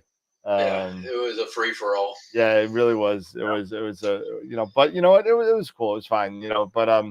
But again, don't forget to sign up for the giveaway for accidental astronomy. Hopefully, watch out for my updates on the tube tech. We're definitely going to try this up in Canada. We're going to try it and see if we can get it running. Don't know. It's still in beta. I heard it's not fully functional yet, even when you get it running. But you saw it tonight. I was able to connect to the app, and we'll see. I'm going to see what I can do as far as. Be interesting to see you get at least connected to your mount. Get connected to my mount, the cameras, and that kind of stuff, and we'll see what happens. You know what I did notice? So it is relatively heavier than the ASI Air. It is heavier. Absolutely. I noticed the first thing I noticed as soon as it came out of the box. ASI Air is very light. There's a lot of air in there. This is solid, man. Solid. Same crappy antenna though. This thing's a piece of crap. Standard Wi-Fi antenna. Horrible. Anyway, Tarek, go get some sleep. Yep. Everybody go to bed. Thanks everybody for hanging out. Have a great night. Have a great weekend, and we'll see you on the 13th or so? Yeah, I'll be back. 14th. 14th is 14th, Wednesday. Yeah, 12th Monday. Yeah, 14th. Don't forget, still though, even though it may not be a show, put in your stuff for the end of the week. If not, I'll do like I did before, and I'll announce it over YouTube. Okay, yeah. Put them in, and everybody vote. Absolutely. Yeah, let's get over 18 votes, man. That's pretty ugly. We were going up. We had 30s, 40s, and 50s, and then we went down to 18. It seems to always happen when I put an image in. Nobody wants to vote. They're like, well, crap. Dave just put in. I may as well. Now it's garbage. All right, everybody. Have a great night. Have a great weekend. Enjoy it. We'll see you when I get back. I'm sure you'll see Eric on YouTube over the course Next of the week Friday. or picture of the week. Yep. Thanks everybody for hanging in there. Hopefully we'll have a little live stream from Canada. As long as the internet, I'll be at Sean's and Ron's house somewhere along the way. Probably meet up with Wayne and Peter Proul as well. So Cool. So that's my plan. We'll see how it works out. So have a great night. Have a great weekend. And remember, as always, to keep imaging, keep educating, and clear skies. And we'll see you when we get back. Enjoy. Have a great time, everybody. Bye. Adios.